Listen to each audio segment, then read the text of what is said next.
Forcefully नहीं होता है और उसमें केवल चॉइस रहती है और अकॉर्डिंगली वो डिसीजंस, हमारा इंटेंशन वो रहता है कि वो हम सर्टन डिसीजंस पे, डिजायर गोल पे हम पहुंच जाएं। ये ही नज थ्योरी कहलाती है कि नज is a means of encouraging or giving direction toward a certain desired behavior without instructing or mandatory a person to do something. It is a light push or touch which is used to attract attention or to point someone in the right path. तो इसका जो main motto है वो ये है कि encourage someone to do something. इसमें offering small small hints दिए जाते हैं टू सपोर्ट डिसीजन मेकिंग। ये तो केवल अपना इंटरव्यू पॉइंट ऑफ व्यू से है कि ह्यूमन बिहेवियर पे नच ने क्या बोला हुआ है और किस टाइप से हमको काम कराना चाहिए जिससे हमारा डिजायर गोल अचीव हो जाए और ये ह्यूमन बिहेवियर ही चेंज हो जाए। रही बात इसमें ज़्यादा जब डीप में गए तो नच का जो इम्पोर्टेंस मालूम पड़ा वो कुछ अलग ही है। तो मैं अपने शब्दों में जो मैंने इसको तैयार करा वो मैं शेयर कर रहा हूँ ग्रुप में, कि कोई भी परिवर्तन तब तक संभव नहीं है जब तक लोगों के द्वारा उसके महत्व को समझकर उसकी मांग न की जाए। आई रिपीट, क्योंकि उसका पूरा सार ही यही है कि कोई भी चेंजेस जो भी है, परिवर्तन तब तक संभव नहीं है जब तक लोगों के द्वारा उसके महत्व को समझकर उसकी मांग न की जाए। जब इसको मैंने इलोबरेट ज़्यादा उसमें गए तो इससे एक चीज़ समझ में आ रही है कि कोई भी अगर कोई चेंजेस वेंजेस है, जब तक कोई एक्सेप्ट नहीं कर लेता अपने इंटरनल के फीलिंग के थ्रू, तब तक वो उस पर अपन सक्सेस नहीं हो सकते। वो डिमांड पूरी तरह से जो अपन चाह रहे हैं वैसा नहीं हो सकता जब तक इन्वॉल्वमेंट नहीं आ जाएगा उनका, जिनको अपन ग्रुप ऑफ पीपल या समझाने की कोशिश कर रहे हैं। फिर ये बोल रहा है कि इतिहास से लेकर अब तक जो भी परिवर्तन हुए वो किसी भी बाहरी दबाव से नहीं हुए हैं, वो सब अंदर से आए हुए हैं। जैसे आग का अगर किसी आविष्कार हुआ तो उन्होंने भोजन बनाना अपने आप सीख लिया। यदि उनको लगा कि मुझे सुरक्षा चाहिए तो उन्होंने मकान बनाना सीख लिया। तो यहाँ पर किसी भी परिवर्तन के महत्व को समझना बेहद जरूरी है अगर नच को अपन समझ रहे हैं। ये नच थ्योरी जो है वो अमेरिकन एक बड़े क्या बोल सकते हैं अपन अकेडमिशियंस थे, रिचर्ड थैलर, उन्होंने इसको सबके सामने लेके आया और उनकी एक पुस्तक 2017 की भी थी, उसमें उनको नोबेल पुरस्कार भी मिला है नच थ्योरी के बेस पे भी। और इसका इकोनॉमिक सर्वे अभी जो 2018-19 में भी इसका यूज किया गया नच थ्योरी का। अपने आप में एक अच्छा टर्मिनोलॉजी है, अगर अपन इसका यूज कहीं करते हैं किसी को वर्ड में तो अपन जब इसको इलोबरेट करेंगे तो ज्यादा अच्छा रह पाएगा। नच थ्योरी का जो इसमें मेंटल अकाउंटिंग के बारे में भी बताया है। अब मेंटल अकाउंटिंग क्या होती है, जो लोग आज होने वाले फायदे पे ज्यादा फोकस करते हैं वो मेंटल अकाउंटिंग बोल रहे हैं कि आज अगर मुझे किसी पे ज्यादा फायदा होगा उस पर मैं फोकस करूंगा बजाय उसके कि उसके निर्णय में भावी क्या नतीजे होंगे। जस्ट लाइक उन्होंने एग्जांपल दिया था कि क्रेडिट कार्ड का पेमेंट आजकल लोग बेस्ट एग्जांपल कर रहे हैं कि आज व्यय खर्चा है, कल हम पेमेंट करते रहेंगे। ये नच थ्योरी में उसको मेंटल अकाउंटिंग के रूप में बताया गया था। साथ ही इसमें बताया गया था कि मनुष्य हमेशा तर्कसंगत नहीं हो सकता, उसे हमेशा किसी के हस्तक्षेप या प्रोत्साहन की जरूरत होती है। इसलिए जो नज है वो एक बड़े ही सौम्य तरीके से लोगों को अपेक्षित व्यवहार के बारे में ले जाता है जिधर हमको डाइवर्ट करना है। साथ ही साथ वे, ये नच थ्योरी में एक बड़ा इंपॉर्टेंट फैक्टर है कि वो अनिवार्य रूप का वर्ड यूज नहीं करता, वो इसकी कोई शर्त नहीं रखता, जिसके कारण ये चॉइस फ्री रहती है कि मुझे नहीं मानना तो मैं अपना फ्रीडम अपने हिसाब से मैं कर सकता हूँ। इसलिए इसमें अन्य विकल्प चुनने की स्वतंत्रता हमेशा बनी रहती है। जस्ट लाइक अभी शरद सर ने बड़ा इसी मैच पे अपन बोला था कि दूसरों को अपन बोलें, तब उन्होंने बड़े स्टाइल मतलब एक बोला कि भैया मुझे बनना है, मैं अपने आप को डेवलप करना चाह रहा हूँ। तो ये पॉजिटिव मैसेज चला जाता है, अब उसमें ऑटोमेटिकली दूसरे वालों को इंकरेज होता है और वो वापस से उनका बिहेवियर चेंज हो जाता है। कंक्लूडिंग में यही है कि नच थ्योरी इस टाइप से वर्क करती है। फिर नच थ्योरी के बारे में उन्होंने और भी लिया है कि सरकार जनरली अपनी योजनाओं को लगाने के लिए नच थ्योरी का काफी, क्योंकि ये पूरा ह्यूमन बिहेवियर को चेंज करना रहता है और वो भी बिना प्रेशर के, केवल चॉइस से आते हैं। तो अभी सरकार की योजनाओं के बारे में चाहे बेटी बचाओ बेटी पढ़ाओ अभियान हो या स्वच्छ भारत अभियान हो, जिसमें गांधी जी का इन्वॉल्वमेंट 2 अक्टूबर से शुरू करा, तो कहीं ना कहीं गांधी जी को इन्वॉल्व कर लिया, तो ह्यूमन को ऐसा लगा गांधी जी की विचारधारा पे चल रहे हैं, वो स्वच्छता को अपनाने लग गए हैं। उसी प्रकार शौचालय का प्रयोग, तो ये सब चीजें नच थ्योरी के अंदर इलोबरेट हो रही है। इसके अलावा जैसे किसी सेलिब्रिटी ने बोल दिया है कि मैं अपना अंग दान करूंगा या आइज डोनेट करूंगा, तो वो भी एक मैसेज चला जाता है सोसाइटी में और वो दूसरे सोसाइटी के मेंबर उससे प्रेरित होते हैं और वो अडॉप्ट करने लग जाते हैं कि कोई भी बात इसमें दबावपूर्ण नहीं है, स्वेच्छा से है, लेकिन फिर भी उनका बिहेवियर चेंज हो जाता है टुवर्ड्स हम जिधर ले जाना चाहते हैं। सामाजिक और सांस्कृतिक पहचान रखने वाले नामों का उपयोग करने से भी समाज में एक स्पष्ट संदेश चला जाता है। ये भी उन्होंने बताया, जैसे नमामि गंगे के नाम से आपने कोई योजना शुरू करी थी या आयुष्मान योजना आपने करी, तो ये जो वर्ड इन्होंने यूज करे हैं ये भी नस्ट थ्योरी से लिए, जिससे धीरे धीरे इसका एक आम इंसान, एक आम जन उससे जुड़ जाता है, ऑटोमेटिकली कहीं ना कहीं उससे बन जाता है।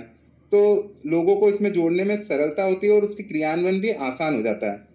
तो ये सोचने और कार्य करने के तरीकों पे डिपेंड करती है, और उनका जो व्यवहार है उसको चेंज करके हम जिस व्यवहार की ओर अपेक्षित कर रहे हैं उस पर लेके आ जाता है, ये नस थ्योरी ने कहा गया है।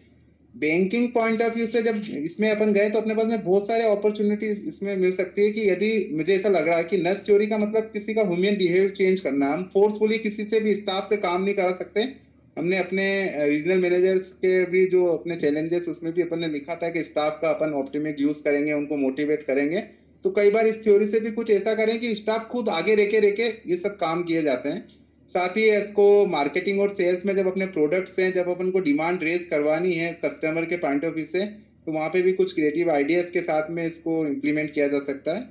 तो ये पूरा है। और इसमें नच का जो एग्जैक्टली वर्ड है उसका मीनिंग ही यही होता है कि अपनी कोहनी से थोड़ा सा धक्का देना, मतलब एक इनडायरेक्टली वे में एक सजेशन इस टाइप का रख दिया, तो धीरे धीरे धीरे धीरे सब लोग उस पर अपना बिहेवियर चेंज कर लेते हैं। कुछ एग्जाम्पल्स उन्होंने दिए हैं कि आप किसी मेनू होटल्स में कहीं जाते हैं तो वहाँ एक अलग ही आज का स्पेशल मेनू, तो नहीं चाहते हुए भी एकदम लोगों का ध्यान उस पर जाता है। या कोई सेल्स का ऑफर भी रख देते हैं बाय 3 2 1, तो अपना ध्यान उस पर, बिहेवियर अपना इस टाइप से रहता है कि चेंज हो जाता है उधर पे जाके। तो ये ही पूरा एक नच थ्योरी है जिसको अपन इम्प्लीमेंट किया जा सकता है और एक अच्छी टर्मिनोलॉजी है। Over to Suman sir. Kuldeep sir, एक बार वो नच थ्योरी का एक लाइन वाला फिर से रिपीट करो ना, वो पूरा होने के बाद अपन मिस कर गए कहीं, जो आपने बोला था नट सेल में ये है मीनिंग उसका स्टार्टिंग में। Nudge is a means of encouraging or giving direction towards a certain desired behavior without instructing or mandating a person to do something. अच्छा, It is a light or push touch which is used to attract attention to point someone in the right path. That main motto is encouraging someone to do something. Bank के scenario में अपन कोई budget या कोई ऐसा target मिला है, उसमें वो डिजायर्ड वाला जो है वो फिट हो सकता है ना? हाँ, डिफरेंट के रूप में इसको यूज कर सकते हैं सर। एक्चुअल में क्या है ना, आपको ह्यूमन बिहेवियर पे है पूरा ये थ्योरी, और ह्यूमन बिहेवियर को किस प्रकार से चेंज करना है या स्टाफ को किस इस डायरेक्शन में लेके आना है, ये इसका इम्प्लीमेंट पे डिपेंड करता है कि हमको कोई। अब मैं तो इनफैक्ट मार्केटिंग में भी देख रहा हूँ कि अगर यूनो है, हम बहुत सारे प्रोडक्ट फोर्सफुली बोलते हैं आपको लेना है, अरे भाई लेना है, लेकिन उसके साथ में कुछ अगर ऐसा कर दे कि उसका अटैचमेंट ऑटोमेटिकली उनका इंटरेस्ट डेवलप है और वो खुद आके लेके जाए। जैसे कई बार योनो कैश है, मुझे बड़ा सरप्राइज लगता है कि इससे बेस्ट प्रोडक्ट मुझे नहीं समझ में आता योनो कैश कितना अच्छा कंफर्ट दिया, लेकिन फिर भी उसकी जो प्रॉपर मार्केटिंग को साथ में उनको एक कस्टमर के साथ में इसको कहीं इन्वॉल्व कर ले ना, तो केवल योनो कैश से योनो ऐप डाउनलोड हो सकते हैं। हालांकि मैं मार्केटिंग फील्ड में नहीं हूँ 8 साल से, फिर भी मुझे ऐसा लगता है कि बहुत जगह यूज किया जा सकता है इस थ्योरी का। अरे अच्छा कॉन्सेप्ट एक वर्ड है।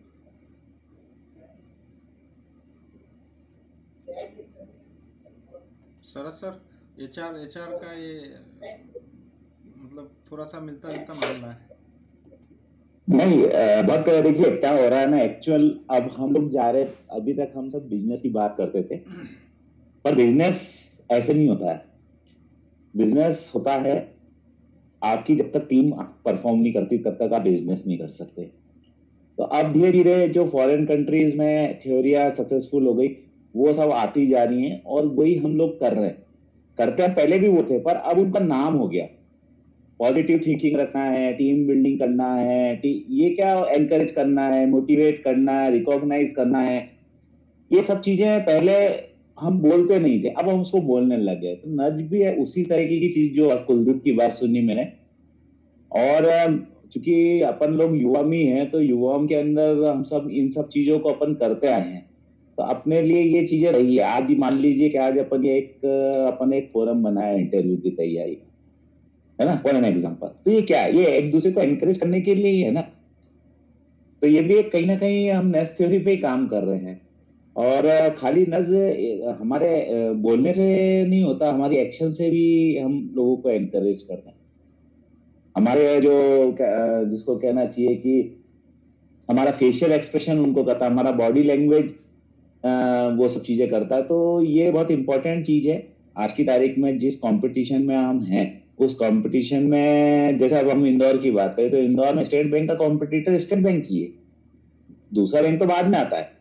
तो उस तरह की चीजों में हमको हमारे स्टाफ को, आज हमारे पास शॉर्टेज ऑफ स्टाफ है, तो हमको क्या हमारा मेन वो क्या है कि हम हमारे जितना स्टाफ है उसका पूरा रिसोर्स को यूज कर पाए, हम उनसे पूरा जितना हम उनसे ले सकते हैं वो ले पाए। तो आउटपुट लेने के लिए क्या है, ये कोई किसी के कहने से थोड़ी ना होना।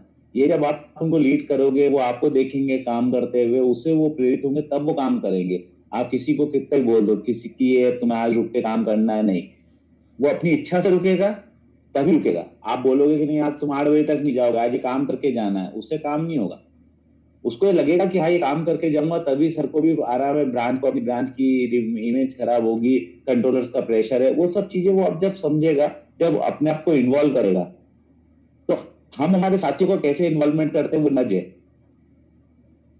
बहुत एकदम सही है सर। उसमें एक ये भी लिखा था कि इसका एडवर्स भी आता है यदि आप कुछ चीज करवा रहे हैं लेकिन आप खुद उसको फॉलो नहीं कर पा रहे हैं, तो समाज में उल्टा इफेक्ट करा जाता है। फिर वो उसको एक्सेप्ट नहीं किया जाता कि यार ये क्या है, कॉन्ट्रा पूरे तरह से हमको तो इस टाइप का बोल रहे हैं और ये ऐसा कर रहे हैं। जैसे मार्च में भी आया था, कोरोना के इसमें भी आप बोल सकते हैं कि वो बिहार में बिहार में वो बंगाल में जब चुनाव रैलियां चल रही है बिना मास्क के, तो फिर ऐसा ये भी एक नजी है कि जिस पर ह्यूमन बिहेवियर का नेचर उस पर डिपेंड कर रहा है कि क्या हो रहा है। ये अपने को ये टॉपिक टच नहीं करना, विवादास्पद हो जाएगा, रहने दो, अपने इंटरव्यू की चलने दो। आगे नेक्स्ट ठीक है, नेक्स्ट आपका कौन सा है? Mobile wallets, Kuldeep sir. Mobile wallet sir आप सब वैसे फेमिलियर हैं, फिर भी चूंकि है टॉपिक्स तो उसमें मैंने रीड भी करा था। मोबाइल वॉलेट्स में उसमें बताया कि ये डिजिटल वॉलेट्स ही है और ये डिजिटल पेमेंट्स अपन जो आजकल डिजिटल पेमेंट्स को बढ़ावा आया, तो एक और वॉलेट का एक परिकल्पना है कि अपने पास में वॉलेट, फिजिकल वॉलेट रखने की जरूरत नहीं है और छोटे मोटे जो भी ट्रांजेक्शन्स कैश से लेनदेन है वो सब डिजिटल वे में चले जाते हैं। डिजिटल ही उसमें आप अपना फंड रख सकते हैं। मोबाइल बेस से ये रहता है, बड़ी फिर फिनटेक्स कंपनियां बहुत सारी इसमें यूज़ कर रही है। और जो इसमें मेन चीज़ है वॉलेट्स के अंदर कि ये भी 2 या 3 प्रकार के होते हैं। एक ओपन वॉलेट्स होता है, एक सेमी क्लोज्ड होता है और क्लोज्ड वॉलेट है। ओपन वॉलेट्स में कैश भी निकासी की भी वो रहती है, जिसमें आप कैश भी निकाल सकते हैं। इस टाइप का भी वॉलेट्स केवल वोडाफोन ई-पैसा का ही उदाहरण मुझे मिला है कि उन्होंने इस टाइप का दिया था जिसमें आप कैश भी विड्रॉ कर सकते हैं। अच्छा, इसमें जो वॉलेट रहता है ये आपके मोबाइल के थ्रू आपका जब डाटा उसमें इंटर होता है, साथ में कार्ड डिटेल्स, डेबिट और क्रेडिट कार्ड भी ले लेता है, जिससे आप उसमें फंड ट्रांसफर कर लेते हैं और वो फंड से फिर आप अपना जो भी सर्विसेज लेना चाहते हैं या पे करते हैं, पेमेंट वो सब उससे कर सकते हैं। तो जो ओपन वॉलेट रहता है वो उसमें आप कैश का भी प्रावधान रखा हुआ है, जिसमें आप कैश के भी निकाल सकते हैं। वहीं सेमी क्लोज्ड का जो एग्जांपल है वो पेटीएम है। इसमें कैश की निकासी नहीं रहती, आप पेमेंट और रिसीव पेमेंट मतलब जो भी आप ट्रांजेक्शन कर सकते हैं वो आप उसमें कर सकते हैं। और एक होता है क्लोज्ड वॉलेट, उसके अंदर एग्जांपल है जैसे बुक माई शो या ओला, जिसके अंदर केवल आप उसी की सर्विसेज यूज कर सकते हैं जिसका वो वॉलेट है। जैसे आपने अगर वो बुक माई शो में आपने वॉलेट में पैसा डाला या पैसा उसमें रखा तो उसका यूज आप उसी के अंदर जब आपको टिकट या कोई बुकिंग करेंगे उससे कोई और पेमेंट नहीं होगा। ये एग्जांपल बताए थे। वहीं इसका यूपीआई से जो डिफरेंसेस बताए थे, वो यूपीआई के अंदर आप अमाउंट्स का सबसे बड़ा था कि उसमें अमाउंट ज़्यादा है, इसमें केवल 10,000 तक का ही आप ट्रांसफर कर सकते हैं अभी एट प्रेजेंट के अंदर। यूपीआई में थोड़ा सा टाइम ज़्यादा लगता था, आप किसी और अकाउंट्स में भी आप पैसा भेज सकते थे। यहाँ इसमें टाइम बहुत कम लगता है। साथ साथ में इसमें केवल जिस अन्य वेंडर्स जिनके पास में सेम कंपनी का हो उसी के थ्रू आप इसमें पेमेंट भेज सकते हैं, उनको स्कैन करके पेमेंट कर सकते हैं। और टेक्नोलॉजी और इस पे भी फोकस करा है कि अभी फिलहाल इतनी अच्छी टेक्नोलॉजी नहीं आ पाई सब जगह, जिसके कारण थोड़ा सा इसको एक डिफिकल्टी का सामना करना पड़ता है। और हर जो पर्सन है वो एजुकेशन जो टेक्नो सेवी नहीं है तो उनके लिए थोड़ा सा अभी वॉलेट का टेक्नोलॉजी ज़्यादा यूज़ नहीं कर रहे। लेकिन साथ साथ में उन्होंने ये भी स्टडी बताई है कि अभी पिछले 3-4 सालों का उन्होंने जो डाटा दिया है, क्रेडिट कार्ड और उनका पेमेंट लगभग बहुत कम हो गया है और मोबाइल वॉलेट का प्रयोग बढ़ता जा रहा है। और ये आने वाले वर्षों में पूरे एक बड़े ही विस्तार के रूप में आपके सामने आ जाएगा मोबाइल वॉलेट। ये था इस पूरे मोबाइल वॉलेट का एक जेस्चर शॉर्ट में। इसमें कुलदीप सर मोबाइल वॉलेट जो है ना लोग अभी ज़्यादा पसंद कर रहे हैं बजाय इसके कि डायरेक्ट अपने नेट बैंकिंग या क्रेडिट कार्ड से पेमेंट करें। तो इस पे बिल्कुल मुझे सर। लगता है एक क्वेश्चन बन सकता है कि ऐसा क्यों है। सर कितना कन्वीनियंट है सर, इनफैक्ट अपन भी बात करें तो मुझे भी बड़ा कन्वीनियंट लगता है किसी का भी पेमेंट करने में। वो टाइम आपका कितना सेव बनता है, जितना अपन दूसरे में इंटरनेट पे खोलते हैं कुछ करते हैं तब तक तो पेमेंट भी हो जाता है और सेफ भी रहता है। सेफ्टी पॉइंट ऑफ व्यू भी फीचर है इसमें। और जनरली इसमें 10,000 की लिमिट रखी है, तो कन्वीनियंट के कारण, सबसे कन्वीनियंट और टाइम फैक्टर दोनों चीजें के कारण ये बहुत ज्यादा पॉपुलर है, मेरा ऐसा मानना है। मुझे लगता है और हमें भी इसको एक पॉइंट और भी हो सकता है। जैसे मैं तो वैसे यूज नहीं कर रहा हूँ कभी, लेकिन एक आध बार ऐसा मौका आया था यूज करने का, तो उस टाइम मुझे ऐसा लगा कि साइबर क्राइम जो अभी हो रहा है तो उसमें कहीं ना कहीं कस्टमर के मन में डाउट रहता है कि आपके सेविंग अकाउंट में मान लीजिए 2 लाख रुपए पड़े हुए हैं और आप उससे डायरेक्ट किसी साइट पे जाके पेमेंट कर रहे हैं, तो ये रहता है कि कभी आईडी पासवर्ड हैक नहीं हो जाए या कुछ गड़बड़ नहीं हो जाए। जबकि वॉलेट में आपको मालूम है कि 500 का पेमेंट करना है, 10,000 की अगर लिमिट है तो ठीक है, आउट भी होगा तो 10,000 ही होगा। मैक्सिमम रिस्क 10,000 की है, वॉलेट का आईडी बिल्कुल पासवर्ड सर, है ना। तो एक मैंने भी करा सर ऐसे ही। है ना। मेरे को ऐसा, मैं यूज नहीं कर रहा हूँ, लेकिन मेरे माइंड में ये था कि ये वॉलेट वाले केस में ऐसा नहीं है बिल्कुल रहता है। कई बार डेबिट कार्ड का डिटेल्स डालने में हिचकिचाता है सर, इनफेक्ट मैं भी हिचकिचाता हूँ, तो मैं जनरली पेटीएम वॉलेट और ये चूज कर लेता हूँ, सो दैट एटलीस्ट मैं सेफ रहता हूँ कि मेरे उसमें वॉलेट में पैसा होगा उतना ही निकालेगा ना, कभी फेक भी होगा।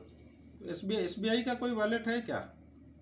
सर एक्चुअल में क्या है ना, मैंने ज्यादा नहीं, पर योनो के अंदर है ना सर, भीम ऐप के अंदर समवेयर वॉलेट जैसा कुछ है जरूर, ऐसा मुझे किसी ने बताया था, बाकी मैंने यूज नहीं करा अभी तक एसबीआई का वॉलेट। योनो में ही कहीं है ये बड़ी था ना। तो एसबीआई बडी अभी चल रहा है क्या? वो बहुत पहले आया था। हो गया एसबीआई बड़ी बंद हो गया। बड़ी का तो फेयरवेल हो गई। हाँ, बड़ी का फेयरवेल हो चुका है। आप लोग बताइए ना सर, ब्रांचेस में आप लोग है मार्केटिंग? नहीं अभी कोई पहले वॉलेट नहीं अपना, और वॉलेट होना चाहिए, बिल्कुल सही बात है, क्योंकि उसके अंदर आज की तारीख में जो जिस हिसाब से रिस्क है, बिल्कुल सुमन ने जो बात बोली कि भाई रिस्क प्रोन है, तो हम भी अब अगर हमको करना है तो पेटीएम में 3,000 रुपए रख लेते हैं, एक बार ट्रांसफर करके रख लिया, हम उससे यूज करते रहते हैं, तो उसके कारण क्या होता है कि रिस्क नहीं आता है। ये तो पेटीएम से हम भी करते हैं, तो हमें कहीं वॉलेट में डालने की जरूरत नहीं, अकाउंट के थ्रू भी चला जाता है उसका। अकाउंट के थ्रू भी कर सकते हैं, यूपीआई के थ्रू। वॉलेट में थोड़ा फास्ट हो जाता है, अगर उसमें इतना अपन डाल देगा हर महीने इतना पेमेंट करना, तो क्यों यूपीआई का आईडी पासवर्ड लगा उधर डाला, इससे अपन वॉलेट का यूज। पेटीएम और स्टेट बैंक का संबंध अच्छे नहीं है अभी, पिछले 1-2-3 महीने से ठीक ठाक दिख रहे हैं मुझे। नहीं तो पहले पेटीएम में यूपीआई से स्टेट बैंक करते जाते थे तो वो कह देता था कि नहीं हो पाएगा, अभी बिजी है, ट्रांजेक्शन ज्यादा हो रहा है, इस टाइप का वो बोल देता था, पर अभी पिछले 3-4 महीने से प्रॉब्लम नहीं आ रही।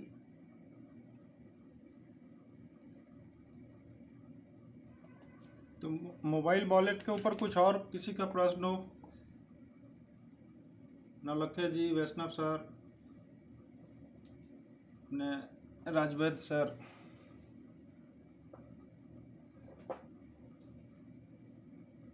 कुलदीप सर, हेलो सर हाँ, मैं अपूर्व बोल रहा हूँ सर, अपूर्व वैष्णव। हाँ अपूर्व। इसमें सर एक मैंने थोड़ा सा, हाँ नमस्कार सर, मैंने एक जगह पढ़ा था कि अपने आरबीआई के गवर्नर थोड़ा सा नाराज हो रहे थे कि हमने कहा था कि इसमें डिजिटल वॉलेट में इंटर ऑपरेटेबिलिटी लाना है, जो कि ला नहीं पा रहे हैं, तो उसका कुछ है क्या, कुछ है आपको ध्यान?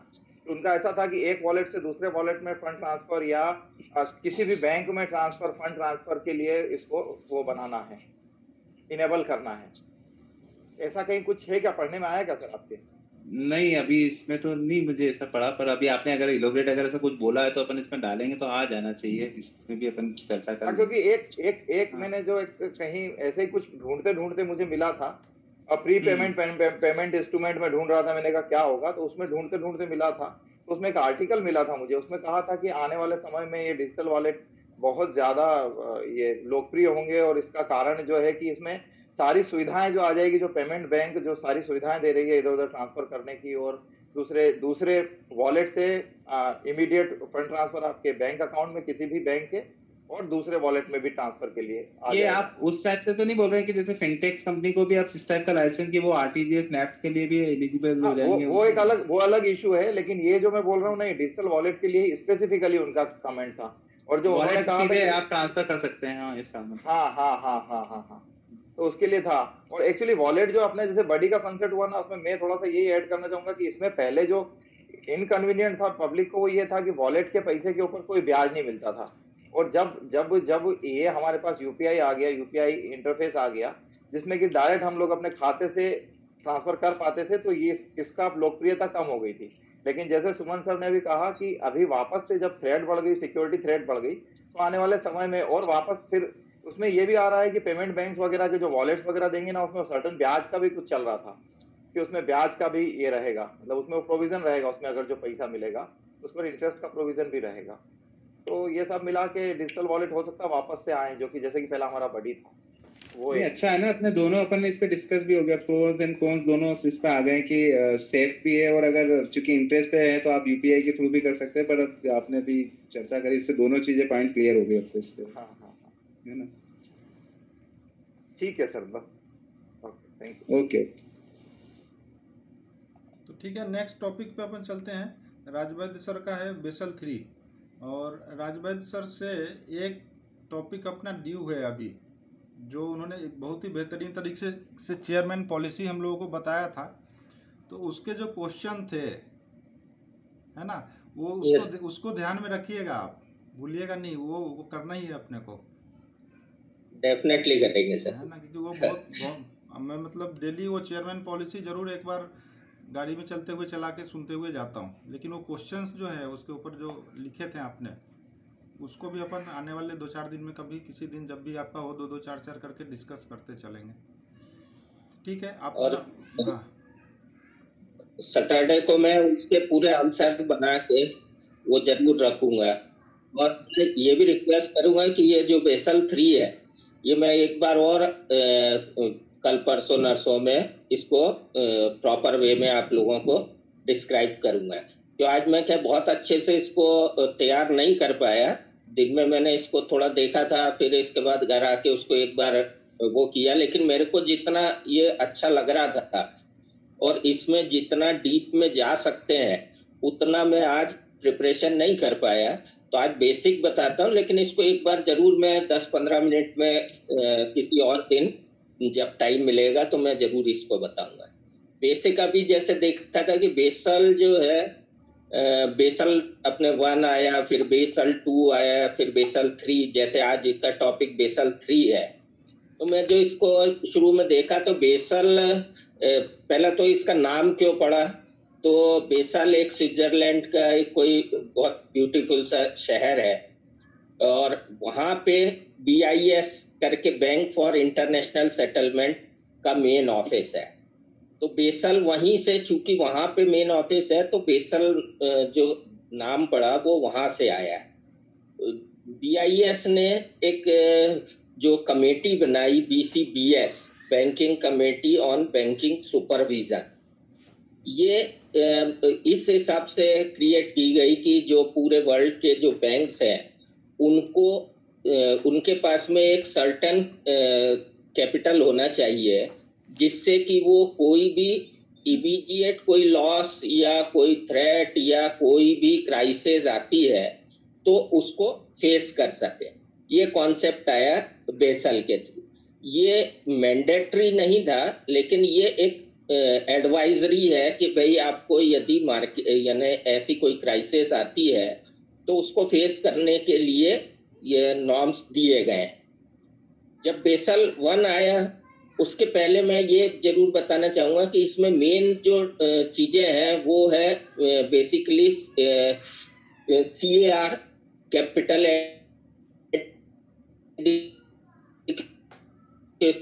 रेशियो, एक CRAR, ये दोनों सेम ही है, capital to risk asset ratio, दोनों का मीनिंग एक ही है, वर्ड थोड़े अलग है।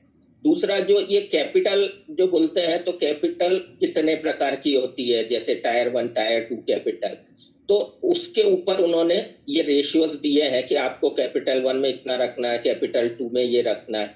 बेसल 1 जब आया था 1988 में, तो इसमें बेसिकली उन्होंने केवल CAR पे ही फोकस किया था कि आपको इतनी कैपिटल 8% आपको ये रखनी है। लेकिन जब इसको रिवाइज किया, उन्होंने देखा, अमेंडमेंट हुए, देखा कि केवल कैपिटल इतनी होने से ही बैंक जो है वो मजबूत नहीं रहेगी, तो इसको इम्प्रूव करने के लिए उन्होंने उसमें कुछ अमेंडमेंट किए, उसमें नई नई चीजें ऐड की कि ये कैपिटल तो आपको रखना ही है, इसके बाद में आपको जो कैपिटल से आप क्रेडिट रिस्क को फेस कर सकते हैं, लेकिन उसमें फिर कुछ और पिलर्स ऐड किए, मार्केट रिस्क को ऐड किया, ऑपरेशनल रिस्क को ऐड किया, क्योंकि ये भी बहुत बड़ा रोल प्ले करते हैं बैंकिंग इंडस्ट्री के सर्वाइवर के लिए।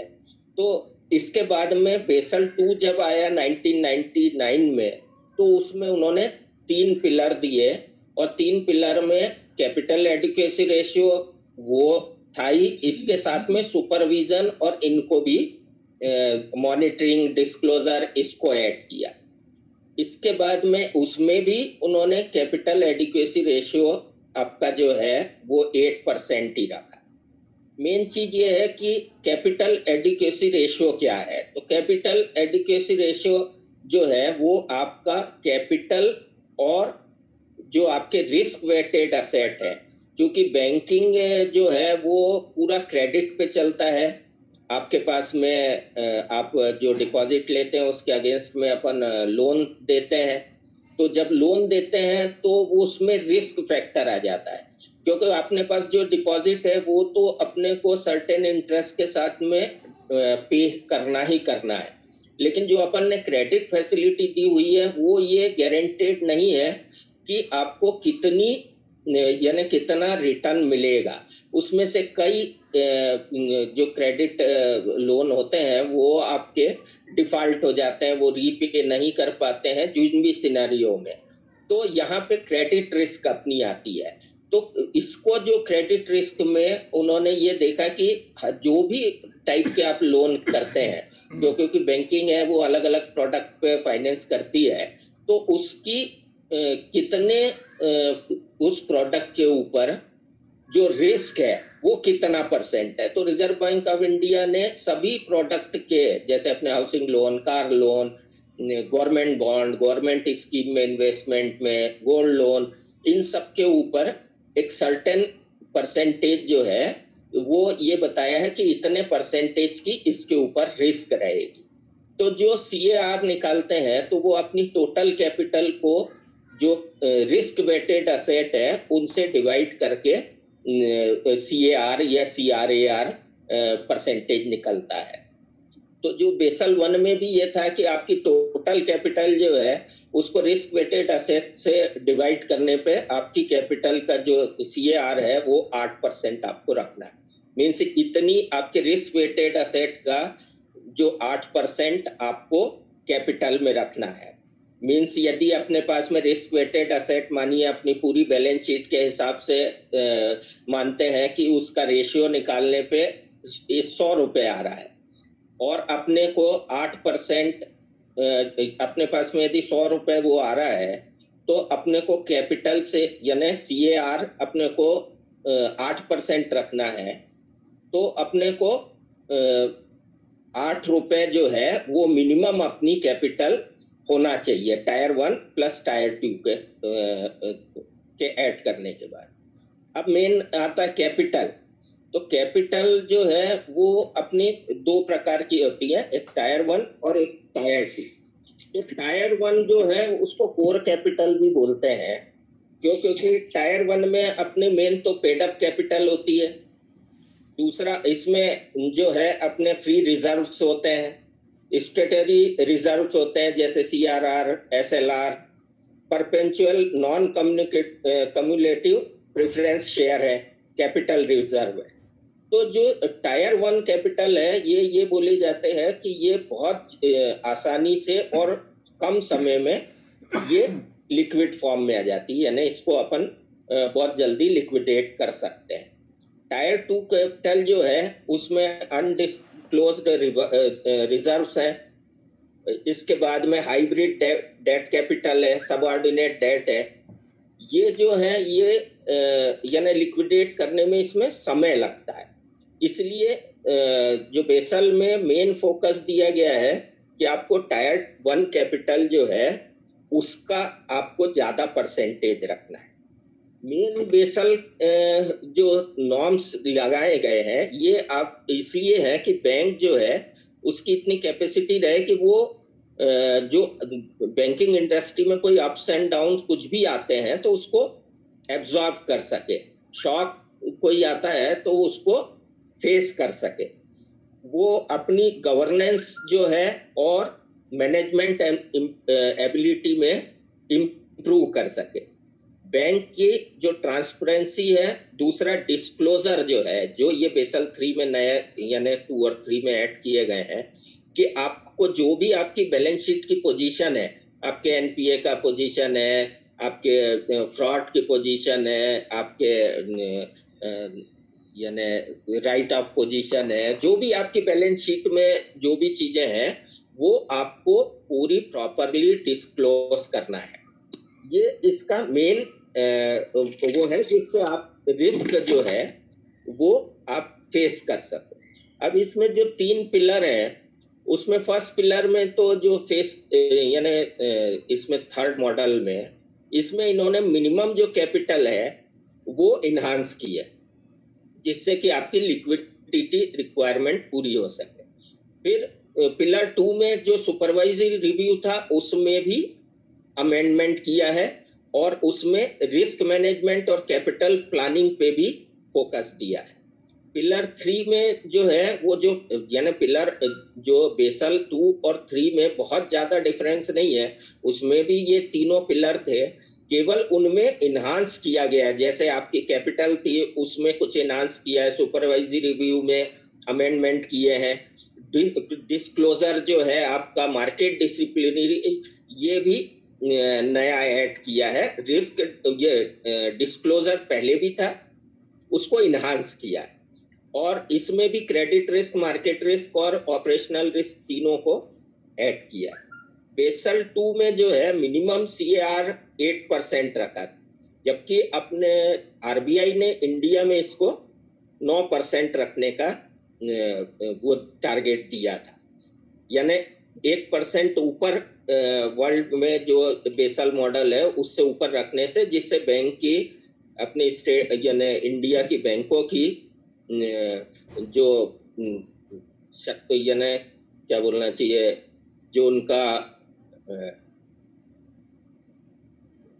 बैलेंस शीट है या मजबूती उनमें रहे, वो ज्यादा प्रॉब्लम फेस कर सके। बेसल 3 में जो CAR है ये अब बढ़ा के 10.5% कर दिया। इंडिया में ये 11.5% है, क्योंकि इसमें 2.5% एडिशनल कैपिटल कन्वर्जेशन बफर को ऐड किया गया है। तो जो इंडिया में बेसल मॉडल लागू है जिसमें पहले CAR 9% था, उसमें 2.5% अपना कैपिटल कन्वर्जेशन बफर जो ऐड किया है उससे ये 11.5% हो गया है। अब इसमें जो कोर टायर 1 कैपिटल है वो 4% से बढ़ा के इसमें भी 5.5% कर दिया।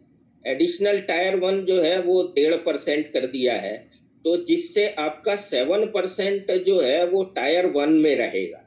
ये जो इंक्रीज किया है इससे आपके पास में लिक्विडिटी या आप उसको कितनी जल्दी अपनी कैपिटल को लिक्विड में कन्वर्ट कर सकते हैं ये यानी उसका बढ़ाया गया है। इससे कभी भी यदि इमीडिएट जैसे अभी कोरोना है या इस प्रकार के कोई भी वर्ल्ड में कोई प्रॉब्लम आती है तो बैंकें भारत की इसको बहुत अच्छे से फेस कर पाएगी, क्योंकि इनके पास में लिक्विडिटी बनी रहेगी। टायर 2 कैपिटल को 2% किया है, जिससे कि टोटल जो है वो CAR जो है 11.5% हो जाता है। इसके बाद में इसमें एक लेवरेज रेशियो को भी ऐड किया गया है।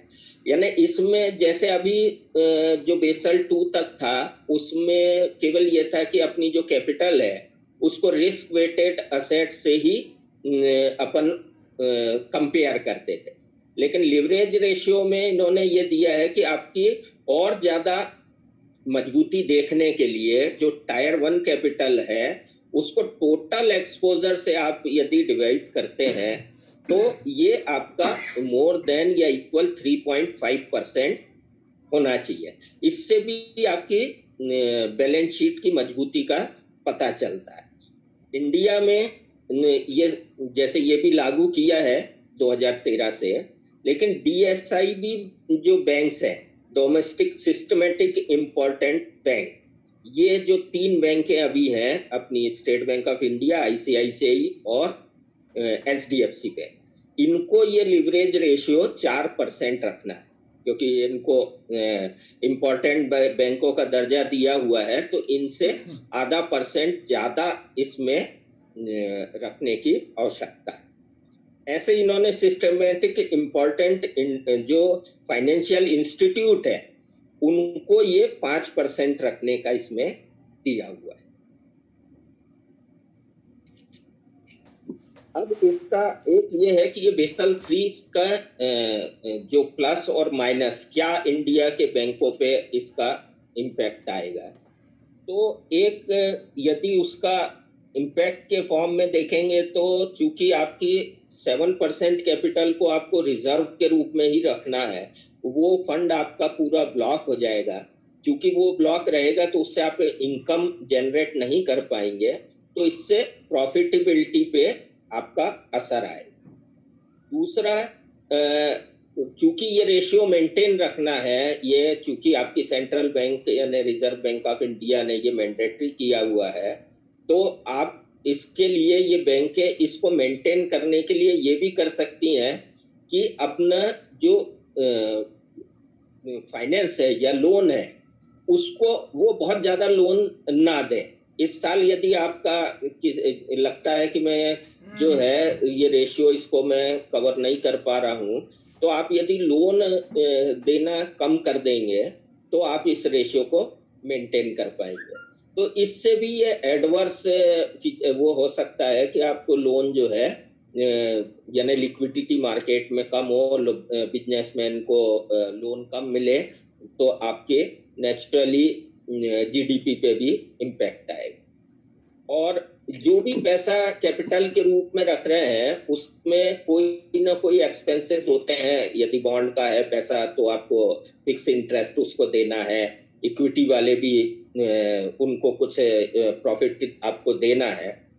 तो वो जो है उसको अब ये पैसे यानी इसको बियर करने के लिए बैंक के पास एक ऑप्शन ये भी हो सकता है कि वो जो अपने जो लोन के इंटरेस्ट रेट है उसको इंक्रीज कर दें, जिससे कि ये कंपनसेट हो सके। लेकिन यदि लोन का इंटरेस्ट इंक्रीज करेंगे तो नेचुरली इससे जो है महंगाई बढ़ेगी, दूसरी चीजें लोग कम लोन लेंगे, मींस इससे भी ये निगेटिव इम्पैक्ट जा सकता है। ये तो एक उसके एडवर्स वो है, लेकिन जो इसके सबसे मेन प्रॉफिट है वो है कि आपके बैलेंस शीट बहुत स्ट्रेंथन रहेगी, आपके पास में बहुत कैपिटल रहेगा। कैपिटल रहने से आप कोई भी शॉक जो है वो आप इजीली बियर कर सकते हैं, फेस कर सकते हैं। बैंकिंग जो है वो आपको यानी फ्यूचर में भी आपका बैंक मजबूत रहेगा, आप किसी भी प्रकार की क्राइसिस को फेस कर सकेंगे। फाइनेंशियली स्ट्रांग होंगे तो उनका फ्यूचर भी सिक्योर रहेगा, और उनकी जो क्वालिटी ऑफ कैपिटल है वो भी, क्योंकि इसमें ये दिया हुआ है कि टायर 1 में आपको ज़्यादा पैसा रखना है जो इमीडिएट आप लिक्विडेट कर सको, तो आपकी जो क्वालिटी ऑफ कैपिटल है उसमें भी बेसल 3 में इम्प्रूव हुआ। Thank you sir.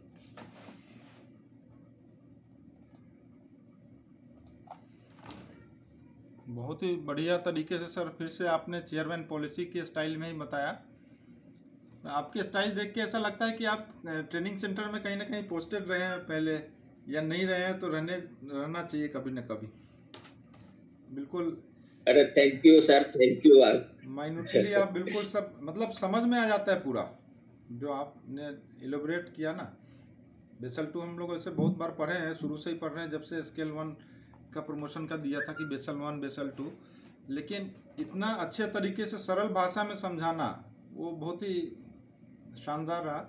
इसमें एक थोड़ा सा मेरा वो था कि ब्रांच लेवल पे जैसे हमसे क्वेश्चन पूछा जाता है कि ब्रांच लेवल पे जो वर्क करते हैं हम लोग या जो हमारा स्टाफ है, तो वो जो है ये अपना जो मिनिमम रिक्वायरमेंट है कैपिटल का, उसके लिए क्या क्या कर सकता है, कंट्रीब्यूट कर सकता है कि उसको कैपिटल रिक्वायरमेंट उतना ज़्यादा नहीं, क्योंकि जनरली जैसे डाटा फीडिंग वगैरह में होता है मिस्टेक, उस कारण से कैपिटल ज़्यादा रखना पड़े। तो वो कुछ 2-4 पॉइंट अगर हो तो कोई साथी अपने पूरे ग्रुप के भी शेयर करें तो।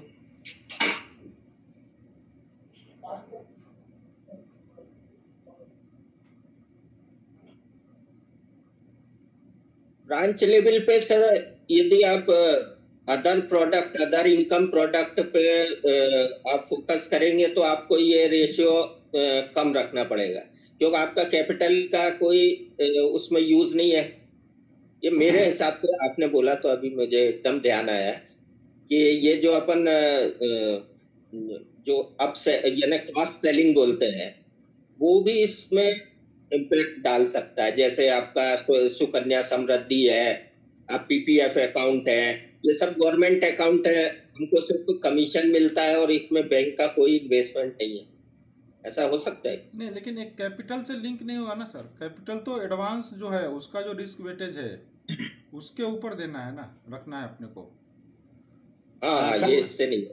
इसमें अभी सर ने बताया था ना कि यदि अपन फाइनेंस थोड़ा कम करें तो अपनी कैपिटल बढ़ के रहती है। अब जब फाइनेंस कम रहे तो अपनी प्रॉफिटेबिलिटी अदर इनकम से ही बढ़ेगी। फिर तो अदर इनकम्स का अगर आप करें ज्यादा से ज्यादा तो बैंक पे प्रेशर कम रहेगा कि चलो ठीक है अपन कैपिटल एडिक्वेसी के कारण थोड़ा कम नहीं, लेकिन ये तो कुलदीप सर, नेगेटिव साइड जाएगा ना, कुलदीप फाइनेंस सर, कम करें। एलसी या बिल डिस्काउंटिंग इसमें कुछ नहीं सर, जो सुमन सर जो बात जिस पे फोकस डालना चाहते हैं, मेरे ख्याल से वो 2 पॉइंट पे फोकस डालना चाहते हैं। पहले तो हम लोग जो कैपिटल जिससे कंजर्व होता है वैसा जो डाटा एंट्री है उसको प्रॉपर करके रखें। जैसे मैं आपको एक एग्जांपल देता हूं, अगर मान लीजिए हमने कोई लोन दिया है और अगर उसमें सिक्योरिटी ली है तो निश्चित रूप से उसका रिस्क वेट कम हो जाएगा और कैपिटल कंजर्व होगा आपका, ठीक है, कंजर्वेशन होगा। तो एक तो हम लोग डाटा को पूरा प्योरली डालें। अगर मान लीजिए कहीं पे हमारे पास सिक्योरिटी है, प्राइमरी है, कोलेट्रल है, उसको प्रॉपर फीड करें, जिससे कि एक तो कैपिटल बचेगा और दूसरा ऐसे एडवांसेस को हम लोग ज्यादा ध्यान दें जिसमें रिस्क वेट कम है। जैसे आपका मैं बताऊं, गोल्ड लोन पे रिस्क वेट कम है, हाउसिंग लोन पे 30 लाख अपुर आपकी आवाज करेंगे तो कैपिटल आपका कैपिटल बचेगा, कैपिटल कंजर्वेशन, कैपिटल जो है कि हम लोग बचा सकते हैं, कैपिटल चार्ज कम होगा और उससे ये हमारा ये आ जाएगा। एक राजवीर साहब ने एक जो बात कही थी उसमें थोड़ा सा मुझे डाउट था किस चीज को लेके, कैपिटल को लेके, मैं अभी मिस कर गया बोलते बोलते, लेकिन वो जो बात थी वो बेसिकली कहीं ना कहीं उसमें मिस कॉन्सेप्ट का मुझे लग रहा है कि कहीं ना कहीं कुछ न कुछ जो है। अभी 1 मिनट में बोलता हूँ फिर से, मेरे को याद आता है तो। इसमें वो प्रायोरिटी सेक्टर वाला भी हो सकता है ना, कि प्रायोरिटी सेक्टर में अगर अपन ने दे रखा है तो उसको सिस्टम में भी क्लासिफाई करके रखे, शायद उसमें रिस्क वेटेज कम होगा। पर सर रिस्क वेटेज का जो क्राइटेरिया है कि इस एडवांस पे कितना रिस्क है, वो तो वहां से डिफाइन होके आया है आरबीआई की तरफ से कि भैया आपको ये एडवांस अगर आप दे रहे हैं तो इस पे 80% रिस्क है। अगर आप सेंट्रल गवर्नमेंट है जैसे 0% है, स्टेट गवर्नमेंट 20, ऐसा अलग अलग रिस्क क्राइटेरिया फिक्स है। एग्रीकल्चर है तो इतना परसेंटेज आपका रिस्क वेटेज है, तो ये फिक्स्ड है। इसमें बस ये है कि जैसे अपूर्व ने बताया कि आप एग्जैक्टली जो भी दे रहे हैं उसकी एंट्री प्रॉपर अगर आप उसमें फीडिंग करते हैं हर लेवल पे, तभी वो उसका रेशियोज वहाँ सेंट्रल ऑफिस लेवल पे उसका सही ढंग से कैलकुलेट हो पाएगा। ये एक छोटा सा मतलब हो सकता है। हाँ, सिस्टम में फीडिंग जैसे कुलदीप सर एक चीज और है, जैसे मुझे तो पहले हम लोग यूसीसी से कैपिटल कंजर्व होता था। अगर यूसीसी क्लॉज किसने दिया हुआ, अभी खैर आरबीआई ने रिसेंटली शायद उसको मानने से इनकार कर दिया है, लेकिन कोई भी अगर सीसी लिमिट है अगर सपोज और उसमें यूसीसी हमने डाला हुआ है तो उसका अनड्रॉन पोर्शन जो रहेगा, सपोज 10 लाख की सीसी है उसमें से 6 लाख ड्रॉन किया हुआ है तो 4 लाख जो है 4 लाख पे अपने को कैपिटल चार्ज नहीं लगेगा। तो वैसा था, तो जैसे यूसीसी पहले था अनकंडीशनेबल कैंसिलेबिलिटी क्लॉज जो हम लोग यूसीसी टिक करते थे, तो वो डाटा एंट्री Yeah. वाला एक पार्ट हो जाता था। तो वैसे हम लोग कैपिटल बचा सकते थे, लेकिन शायद अभी आरबीआई ने उसके लिए अगेंस्ट में कुछ कहा है कि आपको अनड्रॉन पोर्शन के ऊपर भी कैपिटल आपको चार्ज होगा। नहीं, यूसीसी अभी भी है, यूसीसी अभी भी है, सिर्फ 250 करोड़ से ऊपर के एडवांसेस के लिए हटा है। अच्छा, ठीक है जहाँ साहब, थैंक यू। तो सिर्फ कैश ब्रांचेस पे वो एप्लीकेबल है, अपने के लिए नहीं है वो। हाँ, ओके।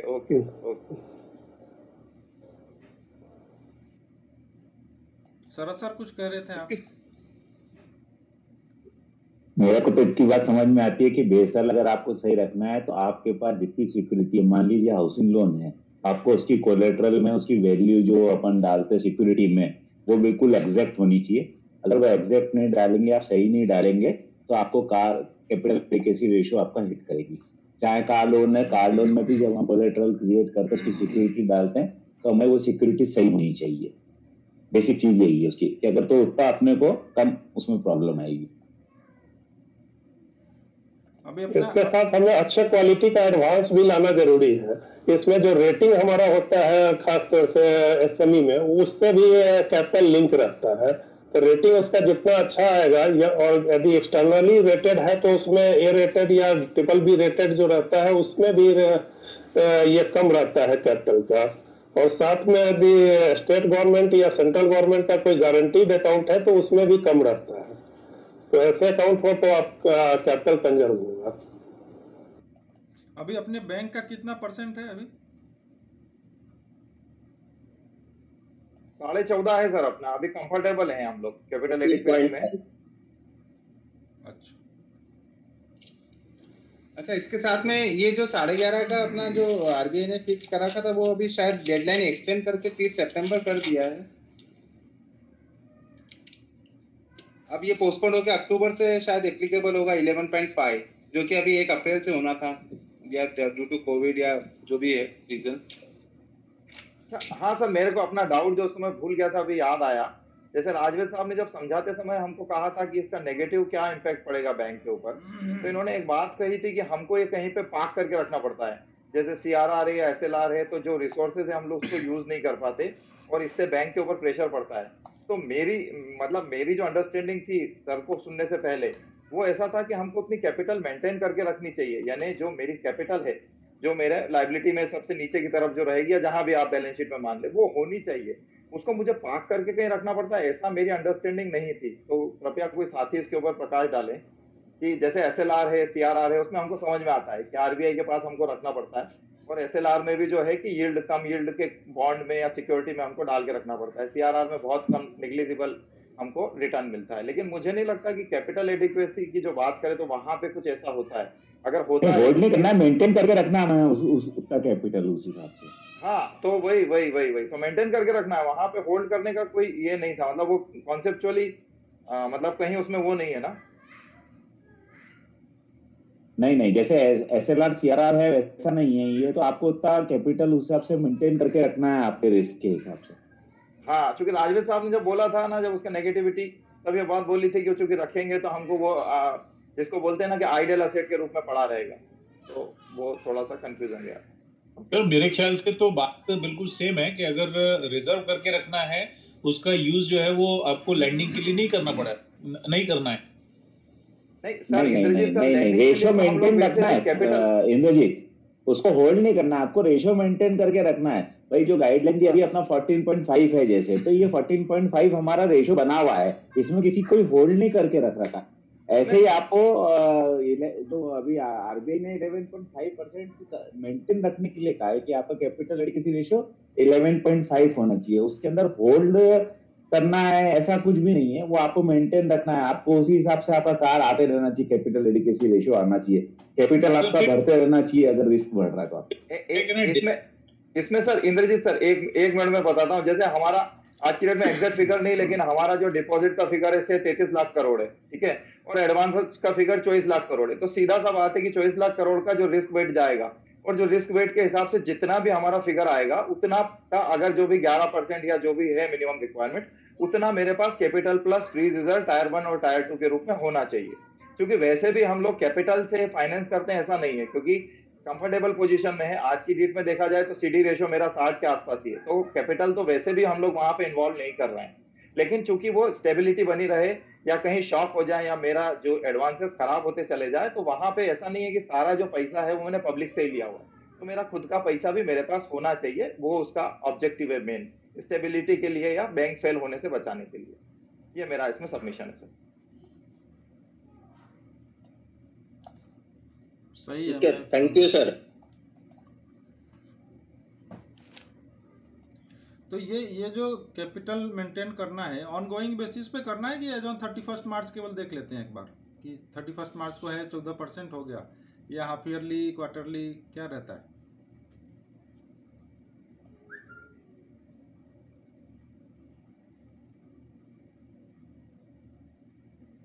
भैया ये तो ऑनगोइंग बेसिस का है, कोई इसका ऐसा नहीं है कि आपको 31 को लाके इकट्ठा करके रख दिया आपने। ये तो ऑनगोइंग है, इसका डे टू बेसिस है, मंथली, इसका कभी भी कैलकुलेशन हो सकता है, मंथली वीकली जैसा आप जिस दिन चाहो निकाल सकते हो। ऐसा थोड़ी ना कोई कि आपने वो दे दिया और 31 तारीख को लिमिट यूटिलाइज करा। मेरे को डाउट है सर इसमें, सुमन सर का क्वेश्चन बहुत अच्छा है, लेकिन मेरे को डाउट है। मेरे को तो लगेगा कि मैं तो क्वार्टरली फिगर में भी कभी देखा नहीं है कार का फिगर, तो इसको एक बार क्रॉस चेक करना पड़ेगा सर। मैं मतलब क्योंकि SLR और CRR के बारे में तो बहुत क्लियर है कि कब कैसे मेंटेन करना है उसको, प्रेसिडिंग फ्राइडे और फोर्टनाइटली और वो सब है, लेकिन इसके बारे में बहुत ज्यादा कहीं देखा, क्रॉस चेक मतलब कर लें, मुझे डाउट है सर। शरद सर आप बोल रहे हैं, थोड़ा सा हल्का सा डाउट है।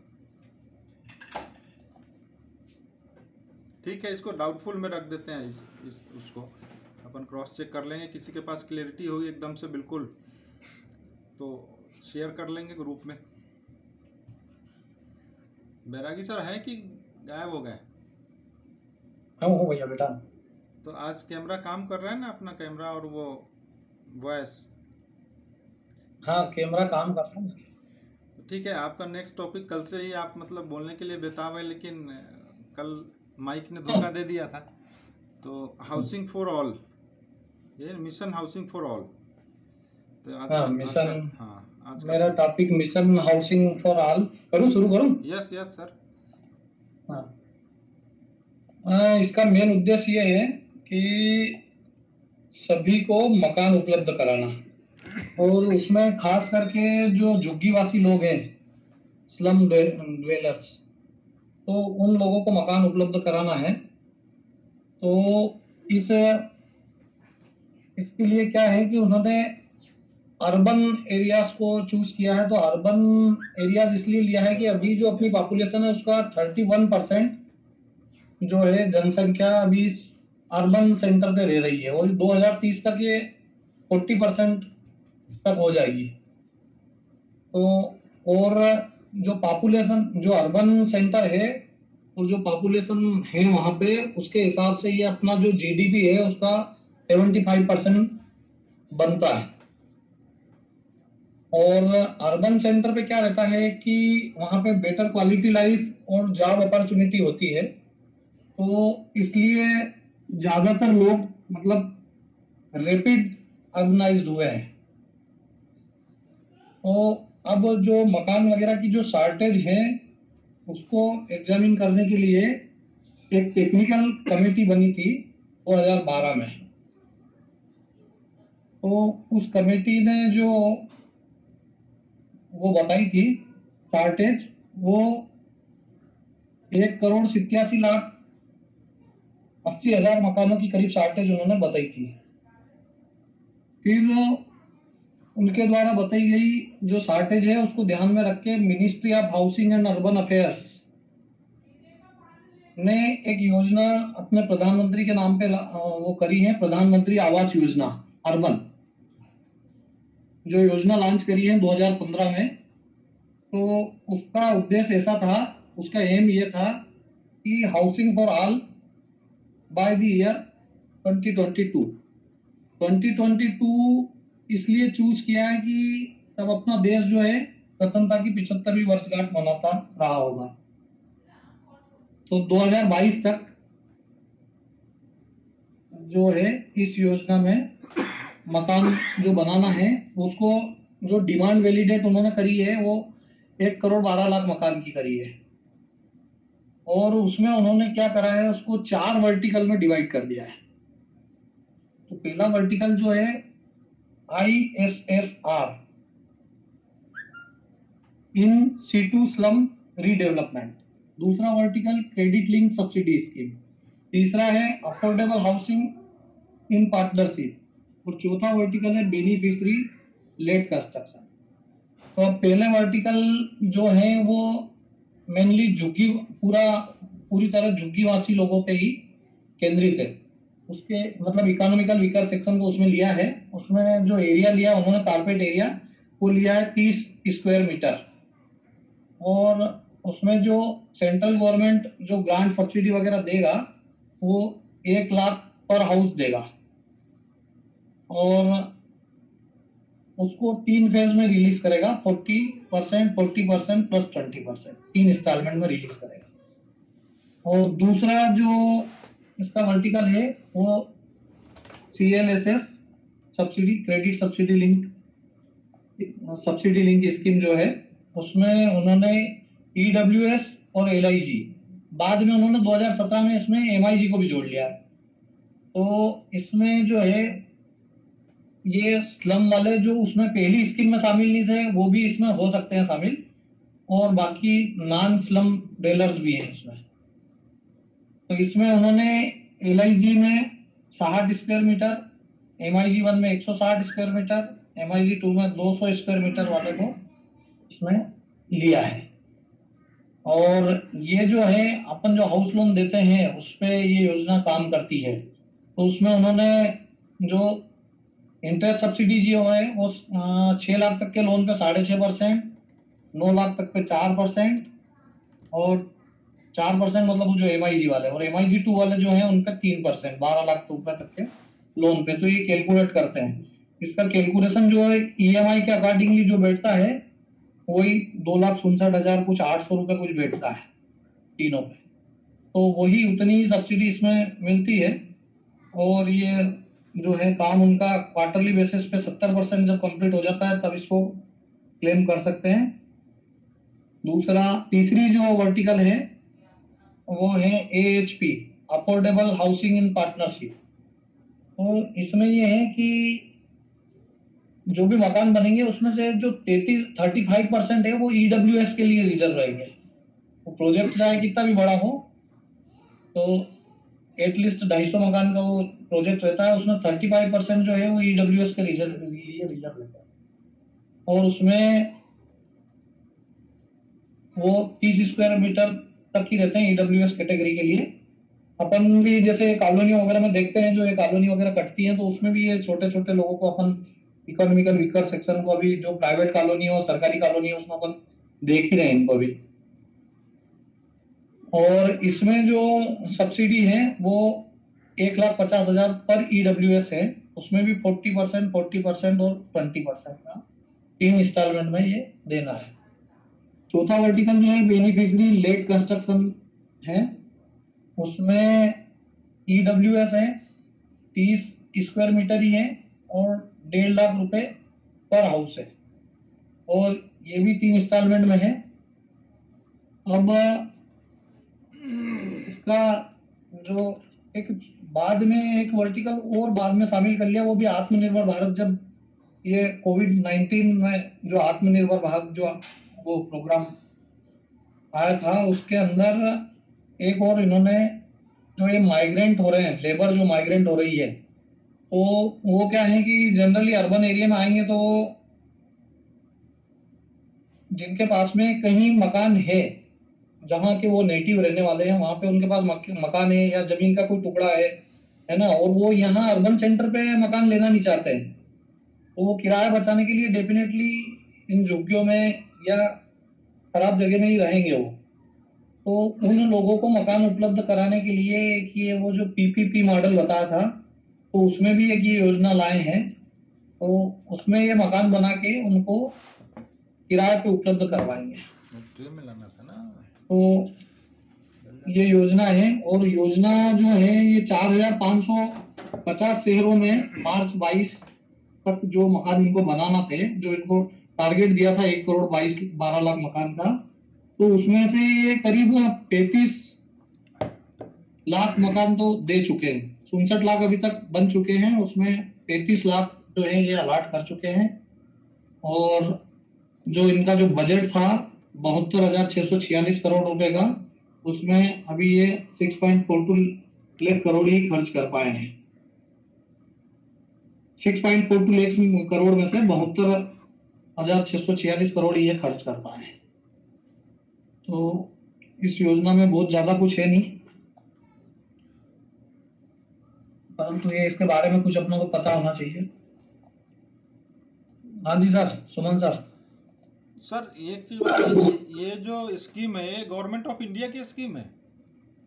हाँ गवर्नमेंट है, पर इसमें ना स्टेट गवर्नमेंट भी चाहे तो अपना योगदान दे सकती है। इसमें यूपी गवर्नमेंट ने भी एक दो स्कीम में योगदान दिया है। नहीं तो ब्रांच लेवल पे टारगेट रहता है क्या? मतलब ये जो सब्सिडी वाला है ना, उसमें सब्सिडी उन्होंने बढ़ाई है। नहीं, जैसे आपने जो मकान बताया 1 करोड़ कितना 12 लाख मकान की जरूरत है, तो पूरे ऑल ओवर इंडिया में इतनी जरूरत है ऐसा? हाँ, ऑल ओवर इंडिया के हिसाब से ही उन्होंने एग्जामिन किया है इसको।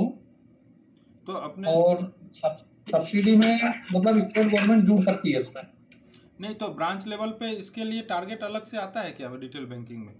नहीं, टारगेट अलग से नहीं आता है, जो इस क्राइटेरिया में बैठता है। और अगर उसके पास में भारत में कई मकान नहीं है उसके नाम पे या उसके परिवार के नाम पे, एक परिवार की डेफिनेशन है उसमें, तो उसमें उसकी पत्नी और अविवाहित बच्चे ये लोग आते हैं उसमें, तो उसके किसी के नाम पे भारत में उसका कोई पक्का मकान नहीं होना चाहिए।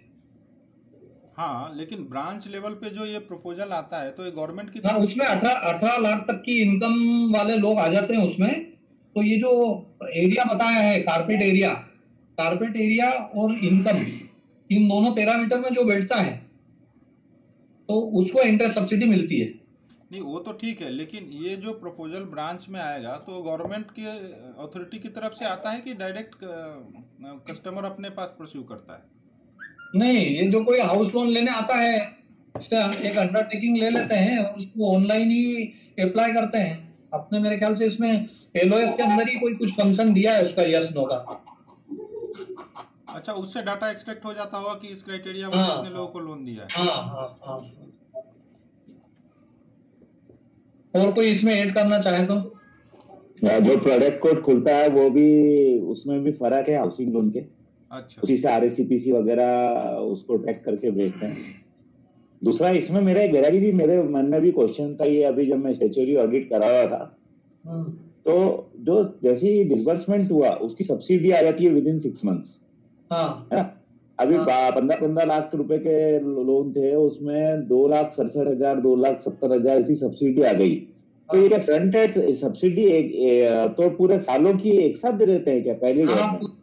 पूरी एक साथ दे देते हैं। क्वार्टरली कम उस पे होती है क्लेम, क्वार्टर लेवल पे। नहीं, तो मैंने खाते में देखा उसमें तो पूरी सब्सिडी जो उसकी थी, जो उसको 10-15 साल वो लोन चलाएगा, उसकी अभी मिल गई। हाँ ठीक है, पर वो जैसे टेक ओवर में नहीं मिलती है ये। टेक ओवर की बात नहीं है, मेरे मन में तभी क्वेश्चन आया कि भाई आपने सब्सिडी उसको आज ही दे दी है, कल को उसने वो लोन बंद करा दिया, ये तो इंटर सब्सिडी है। और सेकेंडली क्या हुआ कि अगर मान लीजिए 2 लाख उस केस में सब्सिडी वापस भेजनी पड़ेगी सर। हाँ इंद्रजीत, इसमें यही क्वेश्चन है कि भाई अगर आपको सब्सिडी चलो नहीं भी करता है, वो बंद नहीं करता है, पर आपने 2,68,000 उसको आज ही दे दिए, तो उसको क्या इंटरेस्ट लगना तो कम हो गया एक और। बराबर है सर, बराबर। उसको जो है वो 2 या 2.5% का जो बेनिफिट है वो कहीं ना कहीं 4 या 3 या 4% ज्यादा मिल जाएगा। बिल्कुल सही कह रहे हैं सर, बिल्कुल सही कह रहे हैं।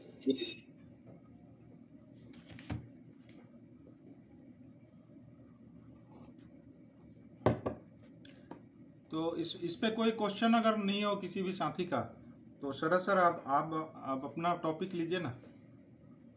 मेरा तो मानना है कि ये बहुत इंपॉर्टेंट चैप्टर है PMAY, है ना? हाँ। क्योंकि गवर्नमेंट जो मोदी गवर्नमेंट है उसका एक बहुत प्रेस्टिजियस प्रोजेक्ट है ये, और इसको वो बहुत हाईलाइट कर रहे हैं और बहुत बड़ी सब्सिडी दे रहे हैं। मतलब इतनी बड़ी सब्सिडी मैंने नहीं देखा कि गवर्नमेंट ने कभी आज तक दी है। अगर एक कस्टमर को 2,67,000 रुपए, 2,70,000, 2,35,000 रुपए की सब्सिडी या 1.5 लाख की सब्सिडी दे रहे हैं हाउसिंग लोन जैसे लोन में, एसएमई में हमने देखा था कि भाई गवर्नमेंट स्पॉन्सर्ड स्कीम में सब्सिडी मिला करती थी, पर हाउसिंग लोन के अंदर ये है, और ये एक बहुत बड़ा आकर्षण है गोयल साहब, हाउसिंग लोन लेने का। गोयल साहब, हेलो। हाँ, मैं ये बोल रहा कि जैसे मोदी गवर्नमेंट की जो भी योजना है, मतलब ये लोन की योजना हो या कोई सी भी योजना हो, जो 12 रुपए वाली, 330 वाली, उनका भी क्लेम बहुत आसान है। जैसे 12 रुपए वाला आप फॉर्म भर के भेजो, आपको पता भी नहीं चलेगा, कस्टमर के अकाउंट में पैसा आ जाते हैं, वो लेके चला जाता है। आप 2-4 महीने बाद पता लगाओ कि अपने को फोटो वोटो खिंचवाना है, उससे पता करो, तब तक वो पैसा खत्म कर देता है। नहीं भाई जी, वो ठीक है, 12 रुपए वाला या 330 रुपए वाला, देखो 3 मनी लॉन्ड्रिंग, जो मनी लॉन्ड्रिंग अपन सुन रहे हैं वही है, पर ये ट्रेड बेस्ड है। इसमें ट्रेड का उपयोग करके मनी लॉन्ड्रिंग जो कर रहे हैं, सॉरी मेरा वो नहीं था, ट्रेड का उपयोग करते हुए जो मनी लॉन्ड्रिंग हो रही है उसके ऊपर फोकस डाला है। मनी लॉन्ड्रिंग की है, मनी लॉन्ड्रिंग वही, पर उसकी जो साधन है वो अलग अलग हो सकते हैं, उसके वे अलग अलग हो सकते हैं। तो उसमें से एक तरीका है trade based money laundering. Fund वही है, ड्रग ट्रैफिकिंग, टेररिस्ट के लिए यूज में आना, या कोई अदर वेस्टेड इंटरेस्ट के लिए वो फंड को यूज करना। ये अनसर्कुलर, इसको अनसर्कुलर सोर्स से जो फंड जनरेट करते हैं वो होना चाहिए, अवैधानिक तरीके से, अवैधानिक तरीके से। तो 3 उन्होंने उसमें बोला, जो 3 मेथड्स हैं, एक है use of financial systems, physical movement of money, और physical movement of good using the trade system. तो यहाँ पर जो अपन अभी बात कर रहे हैं वो physical movement of good using the trade system के थ्रू जो ट्रेड बेस्ड मनी लॉन्ड्रिंग कर रहे हैं, मतलब मनी लॉन्ड्रिंग कर रहे हैं, उसके बारे में TBML जिसको कहते हैं। इसको सबसे पहले जो financial action task force FATF ने 2006 की स्टडी में समझ में आया था उनको कि इस तरीके से ये 3 मेथड के रूप में मनी लॉन्ड्रिंग हो रही है, और उसमें जो ट्रेड बेस्ड मनी लॉन्ड्रिंग का तरीका है वो लेजिटिमेट तरीके से ये यूज कर रहे हैं, पर वो उससे वो लोग बहुत सारे फंड्स को इधर उधर कर रहे हैं एक देश से दूसरे देश। तब TBML आया, और उसके बाद 2019 में GFI, Global Financial Integrity research advocacy organisation है, इसने 148 कंट्री के उसमें एक सर्वे किया, और तब आया कि 20-30% ऑफ टोटल डेवलपिंग कंट्री का जो ट्रेड है ऑन एन एवरेज पिछले 10 सालों के हैं, उसमें ट्रेड बेस्ड मनी लॉन्ड्रिंग हो रही है। तो बहुत बड़ी चीज थी 20-30%। अगर पिछले 10 साल में 2006 से 2015 तक ये इलिसिट इनफ्लोज एंड आउटफ्लोज हुआ है फंडों का, तो इसने कहीं ना कहीं मनी लॉन्ड्रिंग को हवा दी है। अब उन्होंने बताया कि मनी लॉन्ड्रिंग किस तरीके से होती है। आप सभी बैंकर्स हैं, बहुत जल्दी समझ जाएंगे, इसमें कुछ भी नहीं है। Over invoicing, the seller acquire surplus value for the goods at point of sale by over stating the price of good and invoice. हम ओवर प्राइस से इनवॉइस कर देते हैं। मान लीजिए हमने माल भेजा 1 करोड़ का, हमने इनवॉइस बना दी 2 करोड़ की, 1 करोड़ उसने हमको भेज दिया, और 1 करोड़ जो बचा हुआ उसने हमारे ऑफशोर अकाउंट में डाल दिया, तो ये ओवर इनवॉइसिंग हो गई। फिर अंडर इनवॉइसिंग, अंडर इनवॉइसिंग में क्या किया, हमने माल तो भेज दिया उसको 2 करोड़ का, इनवॉइसिंग करी कम की, उसने हमको इतना पैसा भेज दिया, बाकी पैसा उसने वहां पे रख दिया, जिसकी या कहा जाए कि exporter receive less than the actual worth of goods exported by him. For example, with the collusion of an importer in Singapore, an Indian exporter raises the undervalued 1 million of consignment of actual worth of 2 million. तो 1 million उसने दे दिया और 1 million उसने वहां पे डाल दिया।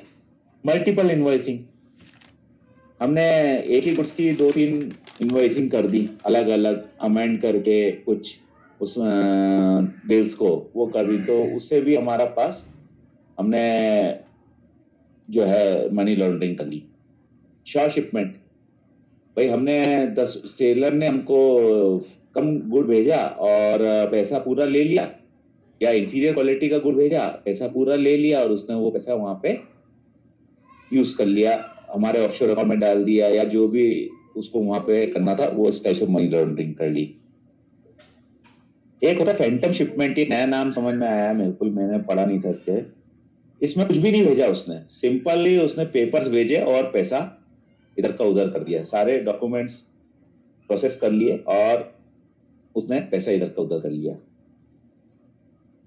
तो इस तरीके से इन्होंने जो ट्रेड बेस्ड मनी लॉन्ड्रिंग है उसके बारे में बात करी इस चक्कर में, और ये होता है और होता रहेगा। ये जरूरी नहीं है खाली इसके लिए, अभी भी जीएसटी के लिए भी लोग इसको बहुत तरीके से यूज कर रहे हैं, इस टाइप की इन्वॉइसिंग करके, ओवर प्राइसिंग इन्वॉइसिंग करके, अंडर प्राइसिंग इन्वॉइसिंग करके, जैसी उसको जरूरत है बी की, ए के नोट की, उस हिसाब से वो लोग उसको कर रहे हैं। तो ये मनी लॉन्ड्रिंग ना सिर्फ दो देशों के बीच हो रही है, आज की तारीख में बहुत सारे टैक्स बचाने के लिए भी, टैक्स को सेव करने के लिए भी इस टाइप की मनी लॉन्ड्रिंग हो रही है।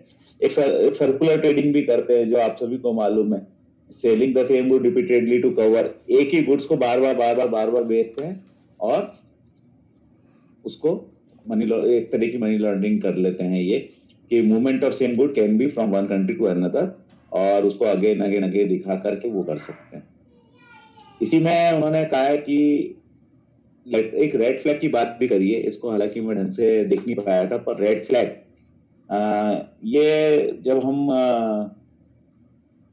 FATF है, उन्होंने एक स्टडी करी और उसमें जो इंफॉर्मेशन गैदर करी, तो उनका कहना है कि वेरियस जुरिडिक्शन के बीच में रेड फ्लैग इशू कर सकते हैं financial institution as a basic principle of guidance to foster the capacity to combat TBML। अगर हमको लगता है कि ट्रेड बेस्ड मनी लॉन्ड्रिंग कर रहे हैं तो वो लोग रेड फ्लैग इशू कर सकते हैं, और इससे आइडेंटिफाई करने में आसान रहेगा कि कैसे कौन कर रहा है। ये करने के लिए जो वापिस से आर्टिफिशियल इंटेलिजेंस और मशीन लर्निंग, ये दो शब्द मुझे समझ में आया कि बहुत इंपॉर्टेंट शब्द हो गए। मशीन लर्निंग का यूज करते हैं वो, machine learning in trade and trade finance transaction, जिससे वो चेक कर पाते हैं कि कौन मिसयूज कर रहा है इस टाइप की चीजों का। तो इसके बारे में अगर थोड़ा सा अपन देखें तो एक है use of letter of credit to move money between those countries where such trade will not normally occur. ऐसे मशीन लर्निंग इसको पकड़ लेगी कि अगर वो ट्रेड के बारे में वो लोग ट्रेडिंग कर रहे हैं जो ट्रेड उस कंट्री में नहीं होता है, तो मशीन लर्निंग उसको पकड़ लेगा कि ये गलत का फ्रॉड ट्रेड की रसीट्स हैं या ये गलत काम कर रहे हैं, तो वो रेड फ्लैग इशू कर सकती कंपनी को। The method of payment requested by the client appears inconsistent with the risk characteristic of the transaction. For example, an advance payment received for exports for a shipment by a new seller in a high risk jurisdiction. मतलब वही है उनका कहना है कि अगर आपको लग रहा है कि ये जो मेथड ऑफ पेमेंट है रिक्वेस्ट किया है वो सही नहीं लग रहा है, एज पर रिस्क उस कंट्री के रिस्क से नहीं मैच कर रहा है, तो भी वो मशीन लर्निंग मतलब उसको आर्टिफिशियल इंटेलिजेंस के थ्रू ये लोग पकड़ सकते हैं। एक और है transaction involve receipt of cash और by other payments from third party entities that have no apparent connection with the transaction. अगर जो पार्टी कनेक्शन ट्रांजैक्शन में शामिल ही नहीं है और उनके थ्रू कोई कैश पेमेंट के थ्रू ये ट्रांजैक्शन हो रहे हैं, तो भी ये जो है रेड फ्लैग के लिए आ सकता है और इसको हम पकड़ सकते हैं with the help of machine learning। इसी तरीके से उन्होंने और भी दो तीन चीजें बोली है। The transaction involves the repeated amendment of letter of credit or frequent extension without reasonable justification। हम LC को बार बार अमेंड कर रहे हैं, बार बार उसको आगे एक्सटेंड कर रहे हैं, ये भी एक शक के दायरे में लाता है और ये भी पकड़ा जा सकता है। Receipt of inward remittance, multiple accounts and payment made through multiple accounts for trade transaction। अगर ऐसा हम कर रहे हैं तब भी ये शक के घेरे में आ सकता है और ये मशीन अपने को सिस्टम इसको पकड़ सकता है। In case of mercantile trade, the trade finance mechanism should be in place for both export leg as well as import leg of transaction। अगर ऐसा नहीं होता है तो ये मशीन लर्निंग उसको पकड़ सकती है। तो इस टाइप से इनका ये कहना है कि बहुत सारे प्रयास किए जा रहे हैं बैंकों के द्वारा और सरकार के द्वारा कि इस टाइप की जो ट्रेड बेस्ड मनी लॉन्ड्रिंग हो रही है उसको काबू में किया जा सके। और इसीलिए एक अभी आप सभी कर रहे होंगे कि अभी हम लोगों को पहले नहीं मालूम था BO मतलब बेनिफिशियल ओनर। जितने करंट अकाउंट हैं उसमें हम बेनिफिशियल ओनर ऐड कर रहे हैं। क्यों ऐड कर रहे हैं? ताकि हमको मालूम पड़ना चाहिए कि ये फर्म जो है, अगर ये कोई बिजनेस कर रही है, ये कोई ट्रांजेक्शन कर रही है, तो इसका फायदा किस आदमी को हो रहा है, इसका मालिक कौन है। इसीलिए बेनिफिशियल ओनर का जो कंसेप्ट है उसको इतनी इंपॉर्टेंट मिली, ताकि हम ये चेक कर सकें कि इसका फायदा किसको मिल रहा है और ये मालूम पड़ पाए। गोयल साहब, इसमें बेनिफिशियरी ओनर जो जोड़ता है ना, तो उसमें अगर उसका फर्म का खाता खराब हो जाता है तो इसकी भी सिविल खराब होती है, ये भी एक पॉइंट है। हाँ, हो सकता, बिल्कुल है ना। अभी अपन ट्रेड बेस्ड मनी लॉन्ड्रिंग से रिलेटेड था, तो भाई कुल मिला के सीधी सी बात है। अगर पर एक चीज बताओ वैरागी जी, आप खाता बेनिफिशियल ओनर जोड़ रहे हो करंट अकाउंट में, ठीक है, करंट अकाउंट में क्या खराब में भी जोड़ना है, सीसी लोन में भी जोड़ना है। नहीं, सीसी लोन में तो ऑलरेडी जुड़ा ही रहता है ना। नहीं जोड़, पुराना खाते चल रहे हैं, कोई कहीं नहीं जोड़ा। आपकी ब्रांच कितनी पुरानी है? मेरी ब्रांच में तो सब है यार, मेरी ब्रांच में तो बंद नहीं होते, अभी खाते बंद करने में पसीना आगे खाते बंद नहीं होते। अभी भी 295 खाते। Government to establish public registries of beneficial owner information on all legal entities and all gatekeepers to the financial system should know the true beneficial owner of any account or client relationship they open. तो कुल मिला के trade based money laundering का ही part है, पर यहाँ पे trade का सहारा लेकर ट्रेड की पर्दे के पीछे मनी लॉन्ड्रिंग जो कर रहे हैं वो उसके बारे में थोड़ा सा अवेयरनेस क्रिएट करना चाह रहे हैं, और उसके लिए ये था। पर मेरा ये आज मैं थोड़ा सा चाह रहा था कि हम एनालिटिक्स पर बात करें। एक्चुअली क्या हो गया कि स्टेट बैंक को अगर कोई दूसरी बैंक से अब डिफरेंस कोई कर रहा है तो है हमारा एनालिटिक्स डिपार्टमेंट। और ये जो चैप्टर है इसमें भी अभी अपन ने पढ़ा, तो ये बात कर रहे हैं मशीन लर्निंग की, आर्टिफिशियल इंटेलिजेंस की। अब क्या हो गया है कि इतने वॉल्यूम में ट्रेड हो रहे हैं कि ट्रांजेक्शन हो रहे हैं, सॉरी, कि तो आपको मालूम नहीं पड़ता। वैसे ब्रांच हेड मुझे नहीं मालूम पड़ रहा है कि मेरे किस अकाउंट में कितने लाख रुपए आ रहे हो, कितने लाख रुपए जा रहे हैं, मैं जज नहीं कर सकता। क्योंकि पहले क्या होता था कि छोटी ब्रांच होती थी, ट्रांजेक्शन मैनुअल होते थे, चेक पोस्ट करते थे। अब तो आपकी ब्रांच में ना तो चेक आ रहा है, ना आपकी ब्रांच में कोई चेक लग रहा है, तो आपको मालूम ही नहीं पड़ रहा है कि आप की ब्रांच में कितना ट्रांजेक्शन। करंट अकाउंट डिपॉजिट कम हो जाता है तो हम देखते हैं कि भैया करंट अकाउंट डिपॉजिट काय में कम हो गया, हमारे पास कोई टूल नहीं है। फिर वो एक भोपाल सर्कल पे एक अलग से एक प्रोग्राम दे रखा है, उस प्रोग्राम को में हम करते तो दो डेटों के बीच में किस अकाउंट में प्लस माइनस हुआ, कुछ ब्रॉड वे में वो आता है। एग्जैक्ट तो वो भी मुझे नहीं लगा, पर इस टाइप से हम चेक कर रहे। तो ये सब चीजें हो रही हैं। तो इसके लिए चेक करने के लिए या अपने बिजनेस को बढ़ाने के लिए, अपने बिजनेस को एक नया दृष्टिकोण देने के लिए, एक डायमेंशन देने के लिए बैंक ने एनालिटिक्स डिपार्टमेंट जब शुरू किया। जब जॉब फैमिली कंसेप्ट आया था, आज से 2015 की बात होगी, 2015-16 की बात है। हाँ सर, 2015 में है ना। तो उसके अंदर एक तब job family I, job platform आया एनालिटिक्स। तो मैंने भी उस समय सबसे पूछ रहे थे कि आप भर दीजिए 2, तो मैंने एनालिटिक्स भर दिया। मेरे मन में था कि यार अच्छी बड़ी जगह रहेंगे अपन, एलएचओ में रहेंगे उस टाइप से। तब मुझे नहीं मालूम था कि एनालिटिक्स कितना इंपॉर्टेंट होने जा रहा है। और एनालिटिक्स बहुत उसकी इंपॉर्टेंस है, क्योंकि आज की तारीख में हम ब्रांच में जो मेन काम कर रहे हैं उसको एनालिटिक्स के भरोसे ही कर रहे हैं। तो इसके बारे में थोड़ा सा मैं आज एक आपको मतलब मैंने पढ़ा है, बहुत इसमें पढ़ने के लिए बहुत सारा है, पर जो इम्पोर्टेंट चीज है वो आज मैं आपके साथ कुछ शेयर कर रहा हूँ। एनालिटिक्स का मेन यूज हम कहाँ का कर रहे हैं, थोड़ा सा आप सब भी बताइए तो मजा आएगा इसको, क्योंकि ये बहुत इम्पोर्टेंट चीज है और ये अपने से रोज जुड़ी हुई है। सर अभी तो लीड जनरेशन वगैरह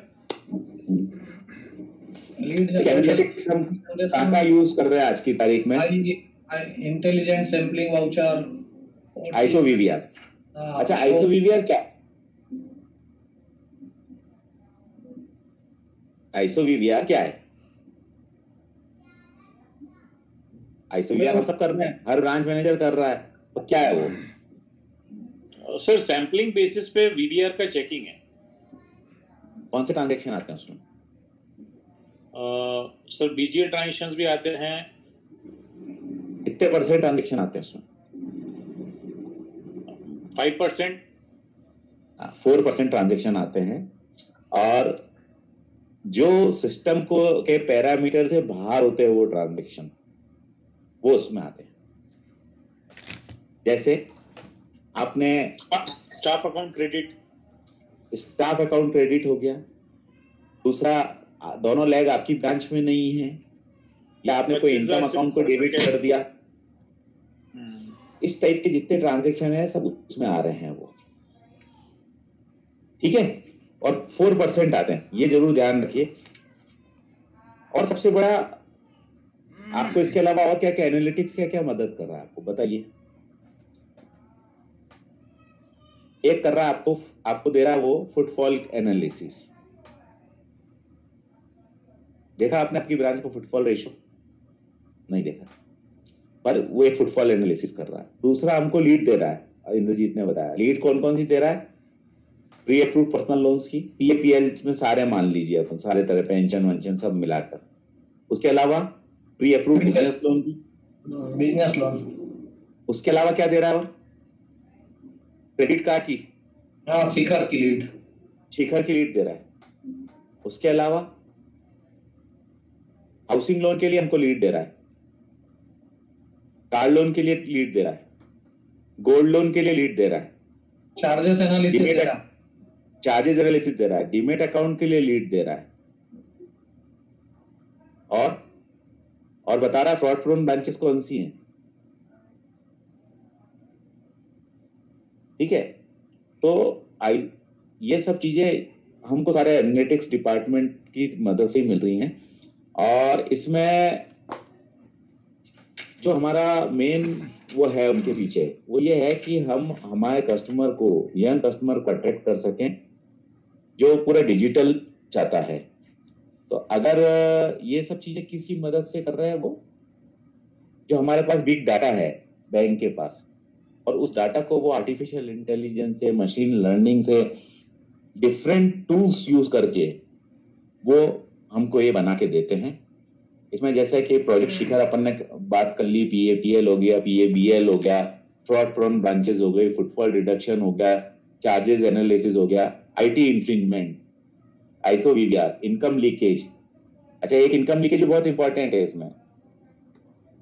तो इसका एक छोटा सा मैं आपको बताता हूं कि हमने पिछले साल में नवंबर तक के डाटा है अपने पास, पीएपीएल में कितना बिजनेस किया। लगभग 20.88 लाख लोन, 20.88 लाख लोन करे, और अमाउंट में जाए तो लगभग 28,860 करोड़। बैंक लेवल पे देखें तो पीएपीएल ने 28,860 करोड़ रुपए का किया इसके थ्रू, और pre approve business loan 47 crore का, उसमें 11% कन्वर्जन रेशियो रहा। एमडी रैंकिंग में पीएपीएल में कब मार्क्स मिलते हैं विजन को या मॉड्यूल को? बेंचमार्क कितना चाहिए? 4% कन्वर्जन। ठीक है। गोल्ड लोन में हमने 3651 करोड़ का बिजनेस किया, होम लोन में 165 करोड़ का, होम लोन टेकओवर में 100 करोड़ का, गोल्ड लोन एग्री सेगमेंट में 681 करोड़ का। इसके अलावा जो इनकम लीकेज के दो चीजें दे रहा है वो प्रोसेसिंग फीस और फैसिलिटी फीस, दो के बारे में वो इसमें डिटेल देता है आपको कि इन अकाउंट में आपने नहीं करी है। अगर उसको कैलकुलेट करें तो 18-19 में हमने 58 करोड़ और 19-20 में 24 करोड़, और फैसिलिटी फी में 18-19 में 14 करोड़ और 19-20 में 9 करोड़। अमाउंट से कोई फर्क नहीं है, पर ये इतना बड़ा अमाउंट हमने रिकवर किया है इसके थ्रू। और प्रोजेक्ट शिखर में लगभग 28.9 लाख कार्ड्स हमने इशू करे हैं। चार्जेस एनालिसिस किया है, उसने 500 करोड़ रुपए जो कैपिटल एक्सपेंडिचर के मिसक्लासिफिकेशन किए गए थे ब्रांचों द्वारा, वो सही करा है 2018 से 20 तक में। बहुत बड़ा अमाउंट है, 500 करोड़ रुपए से कैपिटल हमारा गलत क्लासिफाई हो जाता। फुटफॉल रिडक्शन से 22% रिडक्शन इन ब्रांचों में मिला है, और फ्रॉड प्रोन ब्रांचेस में 32% ब्रांचेस ने अपना को इम्प्रूव किया है, दैट इज 1355 ब्रांचें।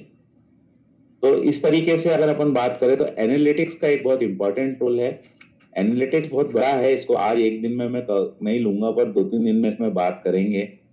इसमें आज मैंने बहुत मोटे मोटे तौर पे बात करी है। अब एनालिटिक्स जो अभी अपन वॉलेट की बात कर रहे थे, ये सब की बात कर रहे थे, तो एनालिटिक्स फ्रॉड भी चेक कर रहा है। जो अभी ऑनलाइन फ्रॉड्स हो रहे हैं वो भी हम इससे कोशिश कर रहे हैं, बैंक कोशिश कर रही है कि हम उससे उस पर रोक लगा सके। कैसे लोग रोक लगा सके? एक जनरल उसमें बात है कि वो चेक कर रही है कि किस टाइप के फ्रॉड हो रहे हैं।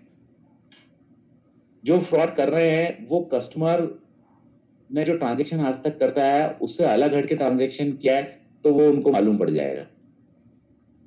जैसे कि मैं एक इलेक्ट्रिसिटी बिल भरता हूँ ऑनलाइन, मैं एक टेलीफोन बिल भरता हूँ, मैं पेटीएम में ट्रांसफर करता हूँ, मैं कोई ऑनलाइन बिग बास्केट में से सामान मंगाता हूँ, या मैं नेटफ्लिक्स का सब्सक्रिप्शन पे करता हूँ, या मैं कोई और बुक्स वगैरह की मैंने कोई वो ले रखी है तो उसका पेमेंट करता हूँ, या मैं अमेजोन से कोई चीज मंगाता हूँ। पर मैंने एकदम किसी और तरह का ट्रांजैक्शन परचेज किया तो वो अलग से आइडेंटिफाई होगा। तो ये 8000 ट्रांजैक्शन पर सेकेंड एसबीआई में हो रहे हैं। अगर जनरलाइज आप बात करेंगे ना तो 8000 ट्रांजैक्शन पर सेकेंड एसबीआई के अंदर होते हैं। तो इतने सारे डाटा को चेक करना बहुत आसान नहीं है, और ये मैनुअल तो हो ही नहीं सकता। तो ये सब आर्टिफिशियल इंटेलिजेंस से और मशीन लर्निंग के थ्रू अलग अलग वो प्रोग्रामों को यूज करते हुए वो लोग कर रहे हैं। अभी जैसे एक स्टडी में उन्होंने बताया कि जो फ्रॉड हो रहे हैं वो उसका टाइम जो है वो 12 बजे से 2 बजे के बीच में ज्यादा होते हैं, या 4 बजे से 5 बजे के बीच में ज्यादा होते हैं। वो सिर्फ उन्होंने उस डाटा का एनालिसिस करके पकड़ा है उसको, ऐसा नहीं है। तो इस टाइप से दूसरा उन्होंने क्या कि वो अमाउंट के साथ वो अमाउंट से पकड़ने लग गए कि एक तरह के अमाउंट के बार बार ट्रांजेक्शन हो रहे हैं तो वो पकड़ रहे हैं। कोई अधिकतर जिनमें 5 और 9 अमाउंट में आ रहा है वो उस टाइप के ज्यादा ट्रांजेक्शन हो रहे हैं वो पकड़ रहे हैं। तो इस टाइप से ये सिर्फ एनालिटिक्स डिपार्टमेंट है जिसकी मदद से हम कर सकते हैं, और एनालिटिक्स डिपार्टमेंट आगे वाले भविष्य के लिए बैंक में बहुत इंपॉर्टेंट रोल प्ले करेगा। तो आज एनालिटिक्स डिपार्टमेंट के ऊपर इतना, अभी इसमें बहुत कुछ है बताने के लिए, उसको अपन रोज थोड़ा करके चलेंगे तो 2-3 दिन में कवर कर लेंगे। मेरी तरफ से आज इतना ही है।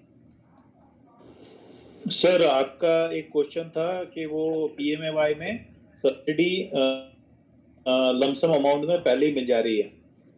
वो सर एक्चुअली डिस्काउंटेड अमाउंट है। जैसे ईडब्ल्यूएस में 6.5% का सब्सिडी है for 20 years, 6 lakh loan amount जो है 6 लाख पर 6.5% का सब्सिडी जो है प्रोवाइड करना है। तो वो टोटल अमाउंट करीब 10 लाख के आसपास बनता है, जिसको 9% से डिस्काउंट 9% से डिस्काउंट करके और उसको वो 2.37 लाख 2.38 लाख रुपीस वो उस समय पर अपफ्रंट दे रहे हैं। बहुत अच्छा है जी, बहुत सही बात बताई, क्योंकि ये क्वेश्चन मेरे दिमाग में आया उस समय मेरे को आया, फिर मैंने बाद में कैलकुलेट किया तो मेरे को लगा कि सब्सिडी तो 10-12 लाख रुपए बन रही है, कम क्यों दिया है इसको इतना? जी क्योंकि 6.5% है, 4 है और शायद 3 ऐसा कुछ है ना उसका। हाँ बराबर है सर, 6.5 4 और कैलकुलेशन से है ना, 1 साल की 36,000 रुपए तो 1 साल की बनती है। हाँ तो वही मेरे को लगा भी, थैंक यू, बहुत बढ़िया। ईएमआई के अकॉर्डिंगली है वो, मतलब जैसा रीपेमेंट शेड्यूल है उसके अकॉर्डिंगली कम होती जाती है।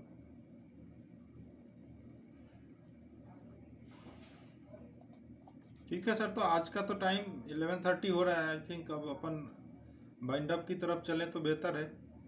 लेकिन वो जो आपका वो आइडिया था जो अपने रीजनल मैनेजर्स और डीजीएम सर को इनवाइट करने का, तो वो हो जाए जितना जल्दी उतना अच्छा है, क्योंकि वो लोग क्या डायरेक्टली कहीं ना कहीं हायर अथॉरिटी से कनेक्ट रहते हैं।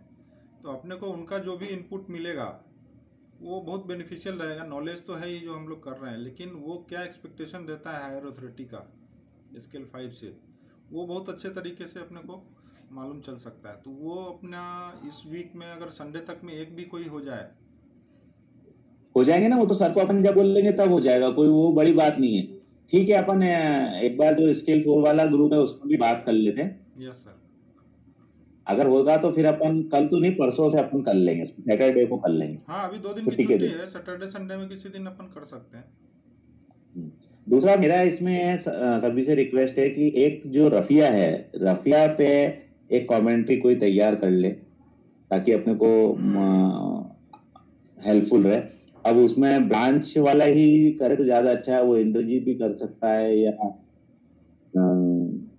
राजनीति सब कर ही रहे, हमें तो टाइम मिलेगा तो मैं भी कर, ऐसा नहीं है, या कोई और तो क्या है कि रफिया भी एक बहुत इम्पोर्टेंट एरिया है, और नाइट भी अभी अगर मेरा को ऐसा लगता है कि अगर इंटरव्यू हुए और बोर्ड को ज़्यादा ट्रैवल नहीं करा पाए तो ये एक सर्कल, हर सर्कल के सीजीएम को बोर्ड का हेड बना देंगे और उसके अंडर में 2 जीएम कर देंगे। तो उसमें हो सकता है कि एक जीएम जेडायो आ जाए, ठीक है, ताकि एक आउटसाइडर भी रहे, पूरा ऐसा नहीं हो जाए कि सर्कल की टीम है। तो जीएम जेडायो आ जाए तो ऑडिट पे भी बात हो सकती है। और काफी अपने आप में बहुत इंपॉर्टेंट इशू है, ग्रेडिंग क्या है, रिस्क वेट क्या है, इंटीग्रेशन कैसे होता है, क्या नए चेंजेस हैं, कितने वैल्यू स्टेटमेंट हैं, क्या नए आए, क्या ऑब्सोल्यूट हटा दिए, जीरो टॉलरेंस एरिया क्या है, इस टाइप से बेसिक थोड़ा सा अपन एक 15-20-25 मिनट की कमेंट्री कर लेगा कोई, तो उससे आपको हेल्प मिल जाएगी और अपन बेसिक ज्ञान हो जाएगा। ज्यादा नहीं हो तो कम से कम इतना तो कि वहां अपन अपना फेस सेविंग कर सकते। मैं करता हूँ सर इसको। ठीक है अंतरिक, तुमको सुमन तुम्हारा बच्चा ना भैया? नहीं, अब 11:30 बज गया, अब कल करते हैं। अरे माइक ऑफ कर हैं, कल करते हैं, 11:30 बज गया है। तो क्या हो गया हैं? सुमन का टाइम मैंने ले लिया ना, और मेरा किसी, मेरे को नींद आ रही है यार। नहीं, मैं तो 1 बजे से पहले तक सोता नहीं हूँ कभी भी, किसी भी दिन। आज हाँ तो चालू करो यार, तुम्हारा चालू करो। नहीं तो ठीक है, मैं अपना चैप्टर, मतलब 2 मिनट से ज्यादा का है नहीं, और ये 2 हाँ, सेकंड तो 2 सेकंड 2 मिनट नहीं, 10 मिनट दिए तुमको, 10 मिनट लगे। 2 सेकंड में भी कन्वर्ट हो सकता है। अगर मैं एक वर्ड सिर्फ बोलूंगा तो आपको समझ में आ जाएगा कि है क्या चीज़ है, लेकिन वो लास्ट में मैं बताऊंगा कि वो वर्ड क्या है, कि हमेशा अपने को याद रहे कि ये बैंकिंग ब्रीफ का हमारा जो चैप्टर है 41, प्लेटफॉर्मिकेशन ऑफ बैंकिंग, है ना। प्लेटफॉर्म और उसके आगे केशन जोड़ दिया, इकेशन, प्लेटफॉर्मिकेशन। तो ये जो है एक नया बैंक के लिए बिजनेस मॉडल है, new type of business banking model है। अभी इंडिया में वैसे शायद इम्प्लीमेंट नहीं हुआ है, लेकिन बैंकिंग ब्रीफ में आया है, इसलिए अपन इसको शॉर्ट में देख लेते हैं कि आने वाला फ्यूचर जो है क्या हो सकता है। तो इसमें इस मॉडल के बारे में कहा गया है कि ये plug and play business model है, जिसमें क्या होता है, that allows multiple participant, producer and consumers to connect to it, interact with each other and create and exchange value। इसमें जो कंज्यूमर होते हैं वो इंडिविजुअली, जो वेंडर है, वेंडर इन केस ऑफ अपन अपने सिनेरियो में माने तो बैंक, उससे डायरेक्ट इंटरेक्ट नहीं करते हैं, 1 to 1 में इंडिविजुअली नहीं करते हैं, जबकि उनके बीच में कोई एक एजेंसी होती है ना। जैसे किसी को हाउस लोन चाहिए, किसी को पर्सनल लोन चाहिए, तो डायरेक्ट बैंक से इंटरेक्शन नहीं करेगा, बीच में एक एजेंसी होगी और वो एजेंसी इन दोनों के बीच में कोलैबोरेशन कराएगी। इसलिए इसको प्लेटफॉर्म का यूज किया गया, इसमें यूज किया गया है प्लेटफॉर्म। और प्लेटफॉर्म क्या होगा, it has also led to evolvement of new concept called open banking. इसको एक नया कंसेप्ट आ रहा है, ओपन बैंकिंग। और ओपन बैंकिंग में क्या होगा कि जब हम किसी को बीच में इंट्रोड्यूस करेंगे, कस्टमर और बैंक के बीच में, तो निश्चित रूप से आज की तारीख में जो हम कहते हैं कि किसी भी अकाउंट की सिक्रेसी अपने पास रखनी है, इवन ये भी बोलते हैं कि अपने फैमिली मेम्बर का भी अकाउंट हो तो हम दूसरे को शेयर नहीं करेंगे। अगर हमारे फैमिली मेम्बर से किसी से कॉल आता है कि भाई हमारे लड़के का ये बैलेंस क्या है, तो हम शेयर नहीं करते हैं। लेकिन इस केस में ओपन बैंकिंग हो जाएगा, विच एनेबल्स अप्रूव्ड थर्ड पार्टी, जो भी थर्ड पार्टी अप्रूव्ड होगी उसके साथ बैंक क्या है, अपने कंज्यूमर जो होंगे उसका कुछ पर्सनल और फाइनेंशियल जो इंफॉर्मेशन होगा वो शेयर करेगा। जो बीच की एजेंसी होगी और वो अप्रूव्ड होगी, ऐसा नहीं है कि किसी के साथ भी कर देंगे, जो भी अप्रूव्ड एजेंसी होगी उसके साथ हम अपने कस्टमर के जो पर्सनल और फाइनेंशियल इंफॉर्मेशन है उसको शेयर करेंगे, जिससे कि वो जो भी सर्विसेज कस्टमर को चाहिए उसके हिसाब से वो वर्कआउट कर पाएंगे। अब एक कंज्यूमर के लिए बेनिफिशियल कैसे है, it will be beneficial for consumer because it will give them more choice and save them the additional work of duplicate data entry, integration and paying multiple providers. अब beneficial इसलिए consumer point of view से है, जैसे कि उसको choices बहुत सारे मिल जाएंगे। जब बीच में एक एजेंसी होगी, कोई ज़रूरी नहीं कि वो केवल स्टेट बैंक की एजेंसी है तो स्टेट बैंक के लिए ही काम करेगी, उसके साथ और भी बैंकों का कोलैबोरेशन हो सकता है। तो किसी भी कस्टमर को बहुत सारे चॉइसेस मिल जाएगा और उसके हिसाब से वो अपना जो ऑप्शन है, उसका बेस्ट ऑप्शन जो उसे लगेगा वो उसको सिलेक्ट कर सकता है। और बैंक के लिए कैसे बेनिफिशियल है ये प्लेटफॉर्मिकेशन? It will be beneficial for bank because it will create new revenue streams from third party providers। अब जो थर्ड पार्टी प्रोवाइडर्स बीच वाला होगा उससे बैंक कुछ ना कुछ रेवेन्यू अर्न करेगा। अब जब ये प्रैक्टिकली इम्प्लीमेंट होगा बैंक में, जब भी होगा तब वो मोड पता चलेगा कि क्या उसका स्ट्रक्चर रहेगा, लेकिन कुछ ना कुछ बैंक को उससे रेवेन्यू प्राप्त होगा। उसके अलावा बैंक को क्या इसमें सपोर्ट मिलेगा इस प्लेटफॉर्म को अपनाने से? It will help them in reducing customer acquisition cost. जो कस्टमर को एक्वायर करने में हमको कॉस्ट लगता है कि नया कस्टमर को लाना है, तो उसमें जो एक कॉस्ट कुछ ना कुछ बैंक का आता है वो रिड्यूस होगा। और इसके अलावा while they struggle to achieve scale in crowded, जो क्राउडेड मार्केट है बैंक का, तो उसमें जो बैंक को स्ट्रगल करना पड़ता है उससे भी कहीं ना कहीं बैंक इसमें बच पाएगी। जब ये प्लेटफॉर्मिकेशन का होगा, मॉडल लागू हो जाएगा, तो बीच की जो एजेंसी होगी वो सारा काम करेगी, कस्टमर और बैंक के बीच में एक ब्रिज का काम करेगी वो सारा। तो बैंक के ऊपर से ये जो लोड रहता है कि मार्केटिंग करना है और कंज्यूमर के पास 1 to 1 जाना है, वो उसकी ज़रूरत नहीं पड़ेगी, बैंक को ये बेनिफिट मिलेगा। अब मैंने जैसे इतना ही शॉर्ट में है इसमें मैंने कहा था कि अगर अपन एक वर्ड बोलें तो अपने को पूरा समझ में आ जाएगा कि क्या है। जैसे आज की तारीख में अमेजन है, तो ये अमेजन जो होगा, बैंक मान लीजिए अमेजन ने ये प्लेटफॉर्म वाला काम किया, तो जो कस्टमर है हमारे और जो हमारी बैंक है उसके बीच में अमेजन बीच में आ जाएगी। जैसे कि अभी अमेजन क्या करती है, कंज्यूमर को जो भी चाहिए हम अमेजन की साइट पे जाते हैं, वहाँ बहुत सारे हमको प्रोवाइडर्स मिल जाते हैं, सर्विस प्रोवाइडर। एक कोई आइटम खरीदना है तो उसके 25 मॉडल अपने पास आ जाते हैं। तो अगर अमेजन इस मार्केट में आती है तो आने वाले टाइम में क्या होगा, कोई कस्टमर को पर्सनल लोन चाहिए तो एक बार उसकी साइट पे जाएगा, वो हमारी बैंक का भी पर्सनल लोन बताएगा, आईसीआईसी का भी बताएगा, बैंक ऑफ इंडिया का भी बताएगा, और उसके पास ये ऑप्शन होगा कस्टमर के पास कि अब उसमें कंपैरिजन करके जो बेस्ट उसको सूट करता है उसको वो चूज कर सकता है। तो इतना ही शॉर्ट में है प्लेटफॉर्मिकेशन। केवल ये इसलिए है कि अपने से यदि ये वर्ड्स वगैरह कई बार हम इंटरव्यू में देखते हैं कि कुछ ऐसे वर्ड्स पूछे जाते हैं जो कि इंटरव्यू देने के आने के महीने भर बाद तक भी समझ में नहीं आता है कि यार ये पूछा था ये क्या है। तो उस टाइप का ये वर्ड है कि यदि ये वर्ड कभी आ गया तो अपने को आना चाहिए, और अगर अपन डिस्कस किए हुए हैं तो कुछ ना कुछ इसमें बता पाएंगे। बस यही शॉर्ट में था इसका प्लेटफॉर्मिकेशन का।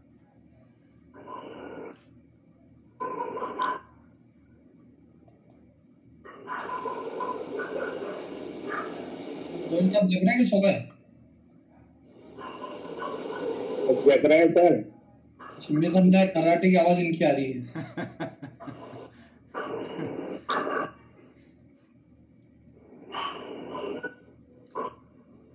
तो ठीक है, आज का अपन वाइंड अप करें सर। और कुछ बैरागी जी बताइए, और कुछ करना हो तो बताओ। नहीं बस कल एक अभी 2 दिन का छुट्टी है तो उसमें ई सर्कुलर वाला भी कल कुछ अगर थोड़ा सा आप कलेक्ट कर पाए, कोई भी भले ही 2 4 5 जो है मंथ वाइज अपन, तो सैटरडे संडे में अगर एक्स्ट्रा टाइम मिलेगा, 2 दिन लगातार छुट्टी है तो उसमें उसको कर सकते हैं थोड़ा, कोई इम्पोर्टेंट ऐसा इंस्ट्रक्शन हो तो। बाकी वो सैटरडे संडे छुट्टी लगता जरूर है कि 2 दिन का है, कैसे निकलता है मालूम नहीं चलेगा।